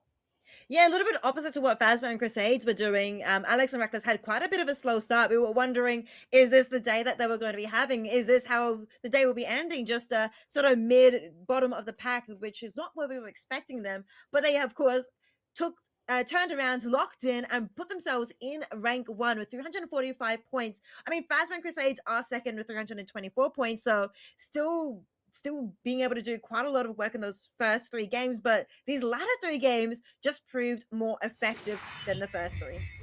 And of course, just 1 point there separating second and third as well. Now, why do we keep going on about top 3? Natalos, why are you rabbiting on about those spots? Well, of course, for this weekend, there is a prize pool. And then from there, Tony, the circumstances, the stakes, the opportunities get even bigger and better. First of all, before we get there, let's have a recap of what the teams, the duos, are playing for this weekend. First place, a very cool 16,000 USD. Yeah, quite a bit of money on the line for these duos here. Of course, USD 16,000. And then, of course, we slowly trickle down second, third, around that 12, 8K mark. Fourth, fifth, getting a pretty lump sum, almost half of 10 there. 4K for fifth, sixth. It goes and trickles down. And even 41st to 50th, getting 200 USD. So not a bad, not a bad weekend for just playing some video games, right? I tell you what, when you're eliminated in 25 seconds and you still get $200 for it, yeah, you can have a lot worse weekends, in my opinion. We're, of course, talking and alluding to the FNCS Major 1 Summit that will be taking place in Dusseldorf, Germany.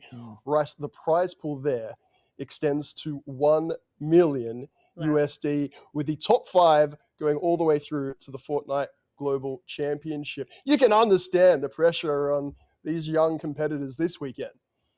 Yeah, I mean, that's definitely something really important at stake. And as you mentioned, the top 3 are the ones going to that upcoming LAN. And I'm sure every single one of them wants to go to, was it Germany? I would like to go to Germany. Just a little bit of a weekend in Germany sounds fantastic. And so, yeah, that's definitely going to be something everybody is vying. Everybody is looking towards. What about for tomorrow then, Tony? Be back with us. Any teams outside of that top 3 right now that you think can or even will make it through? That is a good question. I was looking at the leaderboard, I was looking around the 6th to 7th mark. Kazi Aspect had not a bad showing, right? 6 at the end of day 1's a pretty respectable result. Massimo Tame as well. They definitely showed some consistent numbers. Of course, they had 1 or 2 outlier games, but overall placing consistently, anyone in the top 10 realistically could sneak up to that qualification for that LAN. I just want to really quickly as well, Rice, mention double Mace. Mace and Mace throughout in the top 3 from the start, but starting to drop out. And maybe, again, the Elim rate, what it's all about. Are you hoping to see an aggressive play style from those 2? A bit more aggressive play style tomorrow, averaging more than 3 Elims per game. Yeah, I think Mason Mays, they've done pretty good for these 6 games today. But as you mentioned, their elims are a little bit on the lower side compared with the top 3 teams at the moment. I also wondering about their placement as well. They've been consistently placing on average, 10, 11th place, but they could go further. I feel like they could try and get themselves, they have that 1 win, but they probably need to get another like top 3 finish or a couple top 3 finishes tomorrow for them to be able to dethrone the current top 3. They're currently for 4th place with 30 points separating 3rd and 4th. So there is a possibility there for them to take that top 3 still. Yeah, some people say that the number 13's unlucky. They finished 13th 3 times, also with an 8th place finish, and then with 16th to finish off the day. There might be something in that. Friends, again, thank you so much for joining me here today. Tony, Rice, absolutely loved it. Thank you for your expertise. You watching along at home, you got to come back. You simply have to for day 2. Natalos will be here with you to take you through the numbers as well. Maybe even have the microphone off mute. Thank you very much for your time. We look forward to seeing which top 3 duos will progress at the end of day 2 tomorrow.